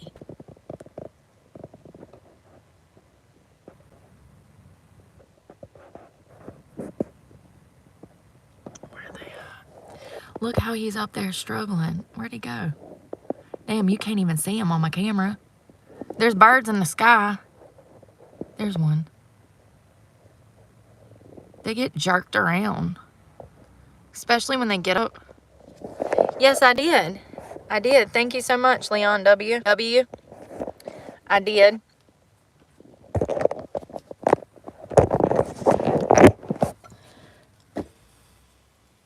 I'm ready to go to bed, y'all. It's already 3:30. Y'all see what this beach looks like. Just birds and bitches. Bitches and birds.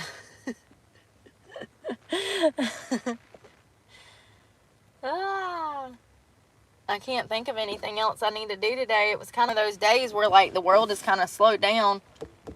So I try to take advantage of that, being lazy. Might as well. I never get to be lazy. I'm always running around doing something.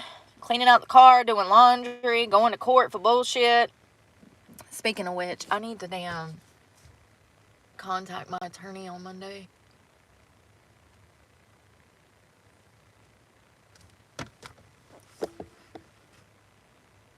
Bitches, boats, and birds. That's all you see at the beach. Boats, bitches, and birds on the beach. It gives Sally sold seashells by the seashore ring, right? It's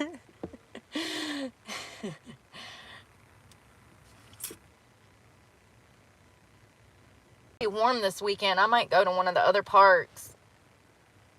They have another one on the other island that's really nice. You can drive out on the beach. I got 4 tires now. These tires, though, I don't know. What are the tires made for that have the long, that, you know how, like, the big truck tires, they'll have, like, the off-roading grit. You can see the tread pattern that it's made to, like, grip rocks and gravel and sand. Mine are not like that. My tires have lines down the middle. Is that for water? Why are they like that? And why does it make it harder for me to drive on the beach now? Because I've almost got stuck in sand like twice. And these are all brand new tires. Except for one. And it looks brand new. So, why is that? I don't know. It's got to be the tread. I'm sorry, Laura. I just hate that you're going through it with your parents. I really do. It sucks. I'm sure if, Mom was alive, we'd be fighting like cats and dogs, so. That's all we ever did, so, I get it. It sucks. Sometimes our family is our own worst enemies. And they don't even recognize it. That's what makes it so bad. It's like, damn, if you can realize that you're toxic and just admit it, and I'd be better in this whole situation. Just hearing you say and admit responsibility for your action would make me feel better. But they don't care about that because they're toxic. They don't even care how they make you feel. Ask me how I know. I feel really bad for not talking to my mom right before she died. I mean, I did talk to her before she died, but, like, we were distant. And it was because of the toxic bullshit, I didn't even want to be near them because they made me so sick. I look back on my childhood, and then I looked at my siblings' childhood, and I recognized how different our childhoods were. There was a lot of resentment there. I never understood why they could raise my brothers in a normal household, but I wasn't raised in a normal household. Why did I go to foster care, group homes, get beaten, molested some more from being beaten, molested at home? It made me really angry. Parents are sometimes the most detrimental people to a child's life. And it's when they don't realize it that makes it so much worse. If you can just say, hey, I was a busy parent. I didn't know what I was doing. You were my first kid. You were the guinea pig. Then I can handle it. But sitting there saying, oh, we didn't do nothing wrong. Da-da-da-da-da-da. We're not toxic. We're not abusive. We're not this. We're not that. Absolutely not. Absolutely not.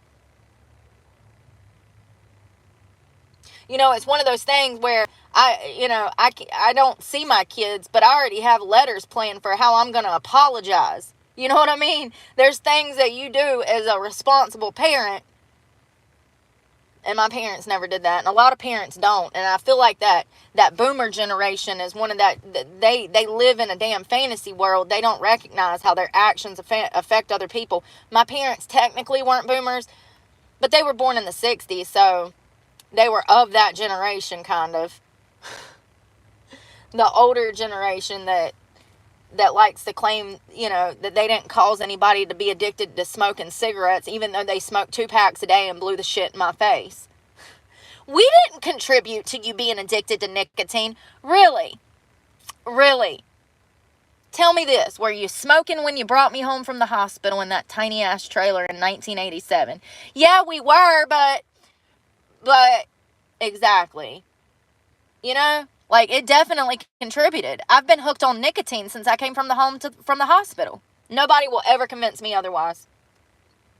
I wouldn't have been stealing cigarettes at 8, 9, 10 years old to go off and smoke by myself if I wasn't addicted to nicotine. I wouldn't have risked it because I knew my parents would knock my teeth down my throat if they found out. And I did that until I was able to buy cigarettes at 14 or 15. But they were never the type of people that would say, yeah, maybe we shouldn't have smoked in the house. Maybe we shouldn't have smoked 4 packs of fucking basics every day when you were a newborn in the same room that we kept you housed. I feel like that older generation is incapable of taking any kind of responsibility for their actions. They were just raised that way in secrecy.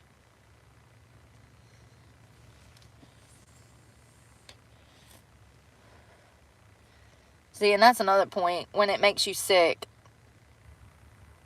when you get physically sick and repulsed by looking at somebody that's done you wrong, you know you've reached a point of being done. You know, like, it's almost like reconciliation is not even possible if you're disgusted by a human. It's completely understandable.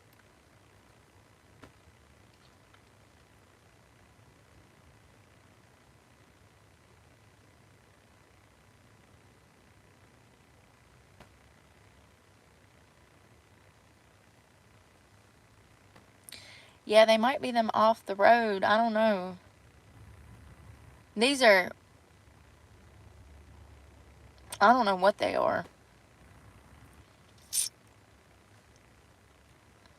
They have that thick gap in between the tread. It looks like for water or something. I don't know. I just know that they're slippery as hell. They get stuck in sand and they suck. It's a fucking all-wheel drive truck and I'm getting stuck in sand. 4-wheel drive. It's a Z71 package. Top of the line. And I get stuck on wet grass with new tires. I just don't understand. I can't have the all-terrain tread because they start to wear in the middle from how much I'm on the highways. It'll start to wither in the middle of the tire. It'll start to dip down, which can mess up. I got rear-wheel drive. It can mess up the differential. Listen, I'm not a mechanic. I know what I know. And I don't know nothing about a differential. I just know that it can mess it up, the tread on the highway. I got mud tires for the Nissan. A few months later, they were completely wore down in the middle because I was driving to Charlotte for work. So I was on the highway 4 or 5 hours a day. So I learned the hard way because of that. Because I actually invested in a nice set of tires. And just a few months later, they were destroyed. These birds are wildin'.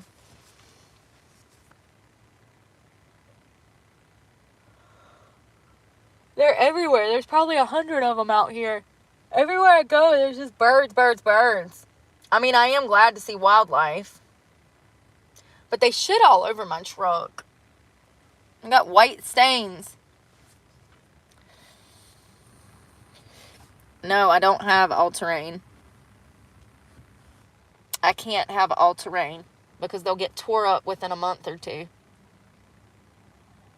Because I use the highway.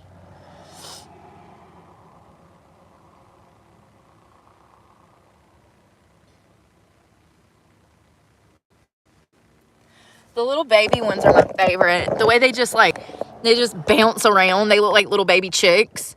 Look how they just bounce around. Like they're moving so fast you can barely see them. Oh. One little lost partner there. Why is it not? Yeah, I think it's the color of the trucks. It's the black. They like to see their reflection in this mirror too. They perch on that mirror and looking in the glass. Look at them. There's like 5 or 10 of them in front of my truck. Look at all the little babies. They move so fast. They're like little roaches on the beach. It's the babies. So cute.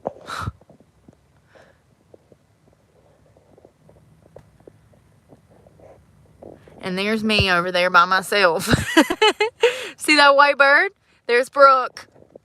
In a world full of craziness. Off to the damn right. Literally, look, flying away. Oh, he's going to perch himself in the middle of all these crazies. Why does my camera do that?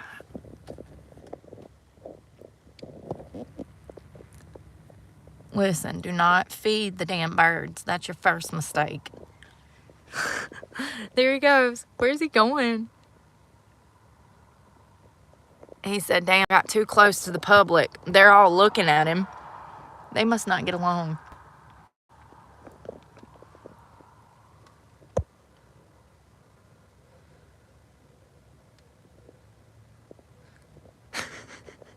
He's just standing there while all the baby birds run around him.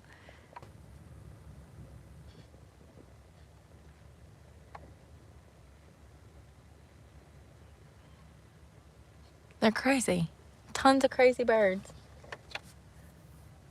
Oh God, here we go.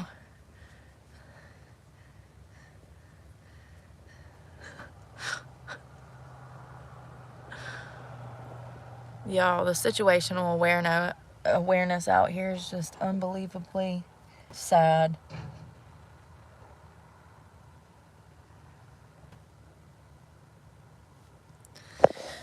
Lord have mercy, people don't know how to drive. They don't know which way to go. Yeah, girl, I bet you are turning because all the meth heads is over there. Methamphetamine lovers. I don't go up on that hill because them motherfuckers are on drugs. Bad. Ain't nobody got time for that shit. Not me.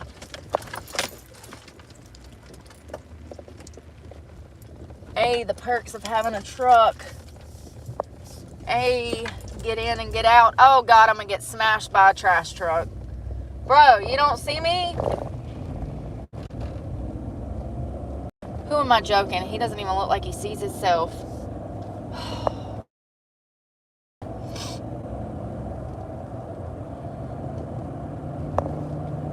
Yeah, the drugs are really bad around here. Matter of fact, I'll show you this homeless encampment down here. It's wild. I don't know how the Navy has not ran these people off because this is federal land. It's Navy land. Wouldn't that be federal land? Military land? It's a Navy base. I don't know. I'm just waiting for the day the cops roll up and they're like, yeah, the general public can't out here anymore because the drugs are so bad. This whole highway is nothing but meth heads that walk down it all day long. You'll see them on bicycle, on roller skates. Here.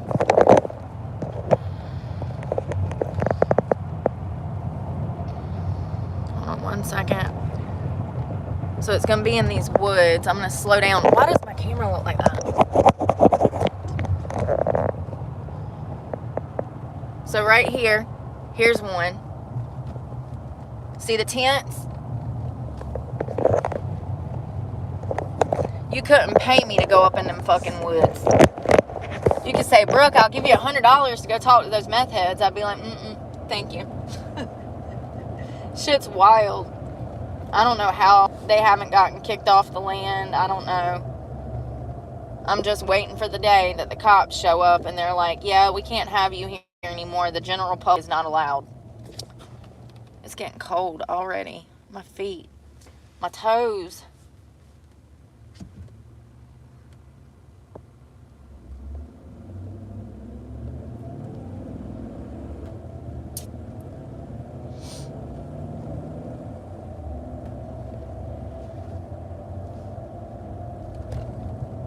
Yeah, it'll happen because it's so bad out there. I don't get out of the car. Ever. Not when I'm out there. I'm not getting out of the car.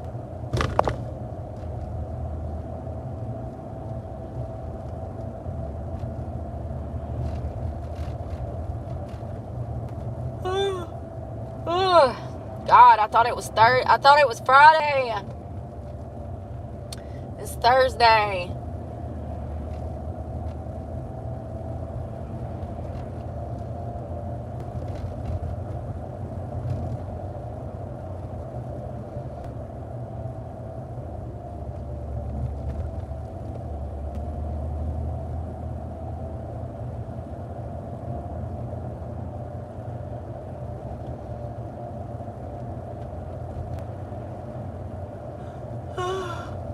Jesus.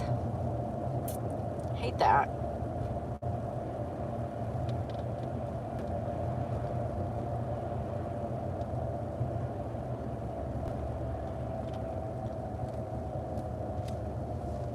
Oh God. No turn signals. No sense. In a fucking Subaru going 20 miles under the speed limit. Go figure.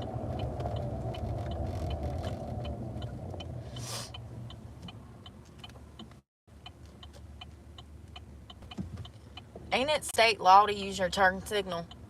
I could have swore it law. You couldn't tell that to half of the damn Americans out here on the damn road, though.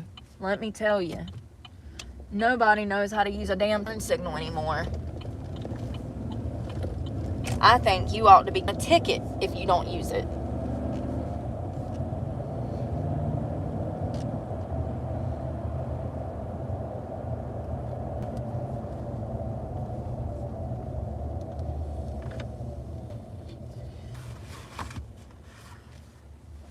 Oh, I got an itch. I got an itch. Oh, I can't reach it. Oh my God. Oh my God. Right in the middle. Right in the middle. Oh, yes, Jesus. Oh, Jesus. Oh, God. Oh, it's my strap. Oh, God, my whole back itches now. I done started a chain reaction. Scratching my crack with a brush. I thought I had a little itch. And now she's turned into a bitch on my back. Oh my God, my tires just... I don't understand. They're brand new tires. I take off from the stoplight and they're spinning. I mean, maybe I got a lead foot, but it's just because my daddy told me to get the fuck out the way. You know what I mean? I'm going speed limit. I'm not speeding. But when I go to take off, they roll. They're like... Damn, I guess that Mexican spot went out of business or something. Oh, they got an open sign, but they did. That's not a good sign. A good judge if a restaurant is good is how busy they are. If ain't nobody eating there, I'm gonna eat there. Why ain't they eating there? What did you do? Why ain't they eating there? If you ain't popping, I don't want none.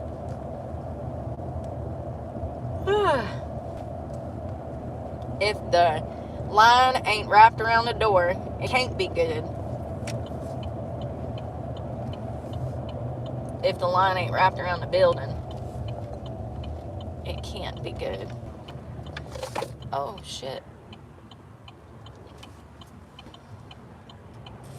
This man is on a Harley with a bicycle helmet. You can't make this shit up. Welcome to Florida. Sir. He had on a whole bicycle helmet. At least he was trying, I guess. But I don't know.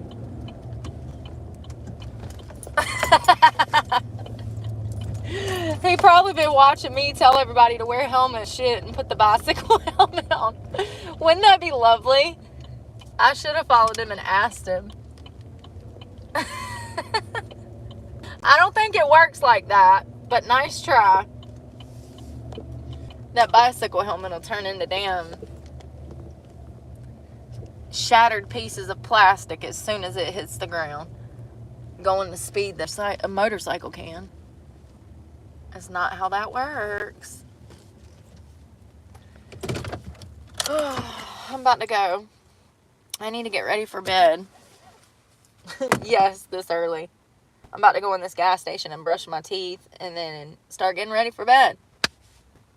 Before the sun goes down. I really thought it was Friday. I'm kind of upset because that means that the 75 days, like the degree, won't be there until Saturday. So I got to go through another cold ass day tomorrow with nothing to do. Because I can't do shit until Saturday and Sunday when it's going to be 75.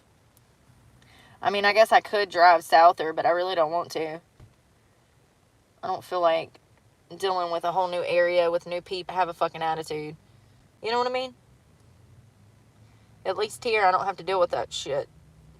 I don't know what's south. I mean, I guess Augustine, Cocoa Beach.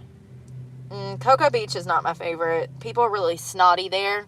They think their shit don't stink because they're all rich. So they've never really been through anything. And, sorry. Allegedly. So I just don't deal with people where there's rich people. I don't like to go where there's rich people because they're snobby and they don't get it. If you've been through something and you're rich and not snotty, then tell me. I'll listen.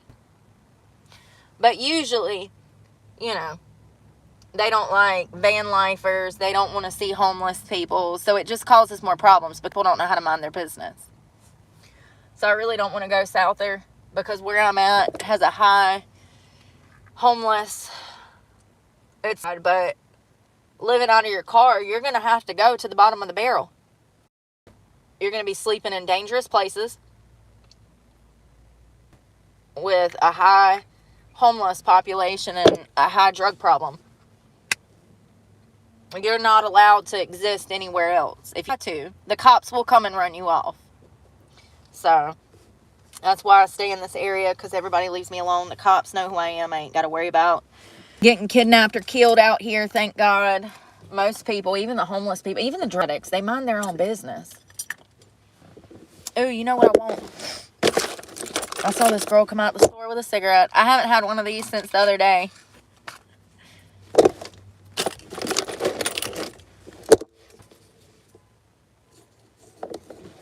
Somebody's car alarm.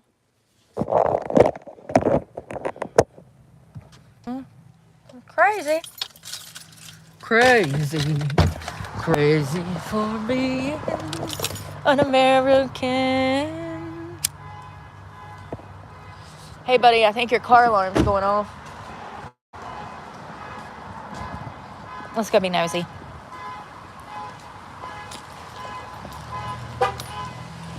I just want getting broken into. Oh, it's the postal man.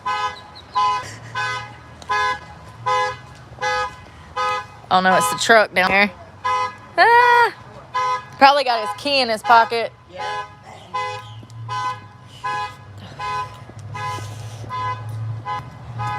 Jesus. Good night, Deborah. I hope you good night. We'll talk tomorrow. I guess since it's Friday, I'll have to find something to talk about. I thought it was going to be Saturday or Sunday. I'm like so excited. I'm like, it's going to be 75. I can play outside. The weather said absolutely not. Not today. It's Thursday, you dumbass. Why did I think it was Friday? I thought Christmas fell on Thursday. That was yesterday. So, not. I don't know why one side always wants to do right and the other side don't, but whatever. Damn, these things be good sometimes. I mean, I'm glad I quit, but like, did I? Because here I am smoking. I got them because I was stressed Wednesday. Christmas had me in a frenzy. I just didn't even want to acknowledge it. That shit stressed out. All of it. The people, the traffic, Walmart. I gotta go in Walmart every day to buy groceries. And then here I am having to with the crazy traffic and stuff from Christmas. I just didn't want to deal with it. We're gonna put this out and throw it away. I don't smoke in the truck. And I sure as hell don't like to leave my cigarette butts on the ground, but ugh. Anyways, I'm gone. Y'all have a good night. I'm gonna go up in here and damn brush my teeth and get ready for bed, and then I'm finding parking for the night. I gotta wait till the sun goes down, probably about 4:30, 5 o'clock, and then I can like start getting ready for bed. But y'all have a night, and we'll talk tomorrow. Hopefully I won't look as crazy. I don't know what's been going on. Y'all be safe, and thank you again to Leon W. Thank you again for becoming a channel member. Bronze member. I need to come up with something better for those. We'll figure something out. Y'all be safe, and I will see y'all tomorrow. Don't be partying too hard on your time off. Be careful out there. And that is not a herpes. You see, it's off to the side. Okay, I just want to be clear, because if you're getting cold sores, those are herpes. I hate to be the bearer of bad news, but if you're getting colds on your lips, you have herpes. Fun fact. I love y'all. Bye. Be safe. Pray for me, because God knows I need it, and I'm praying for you guys. Bye, y'all.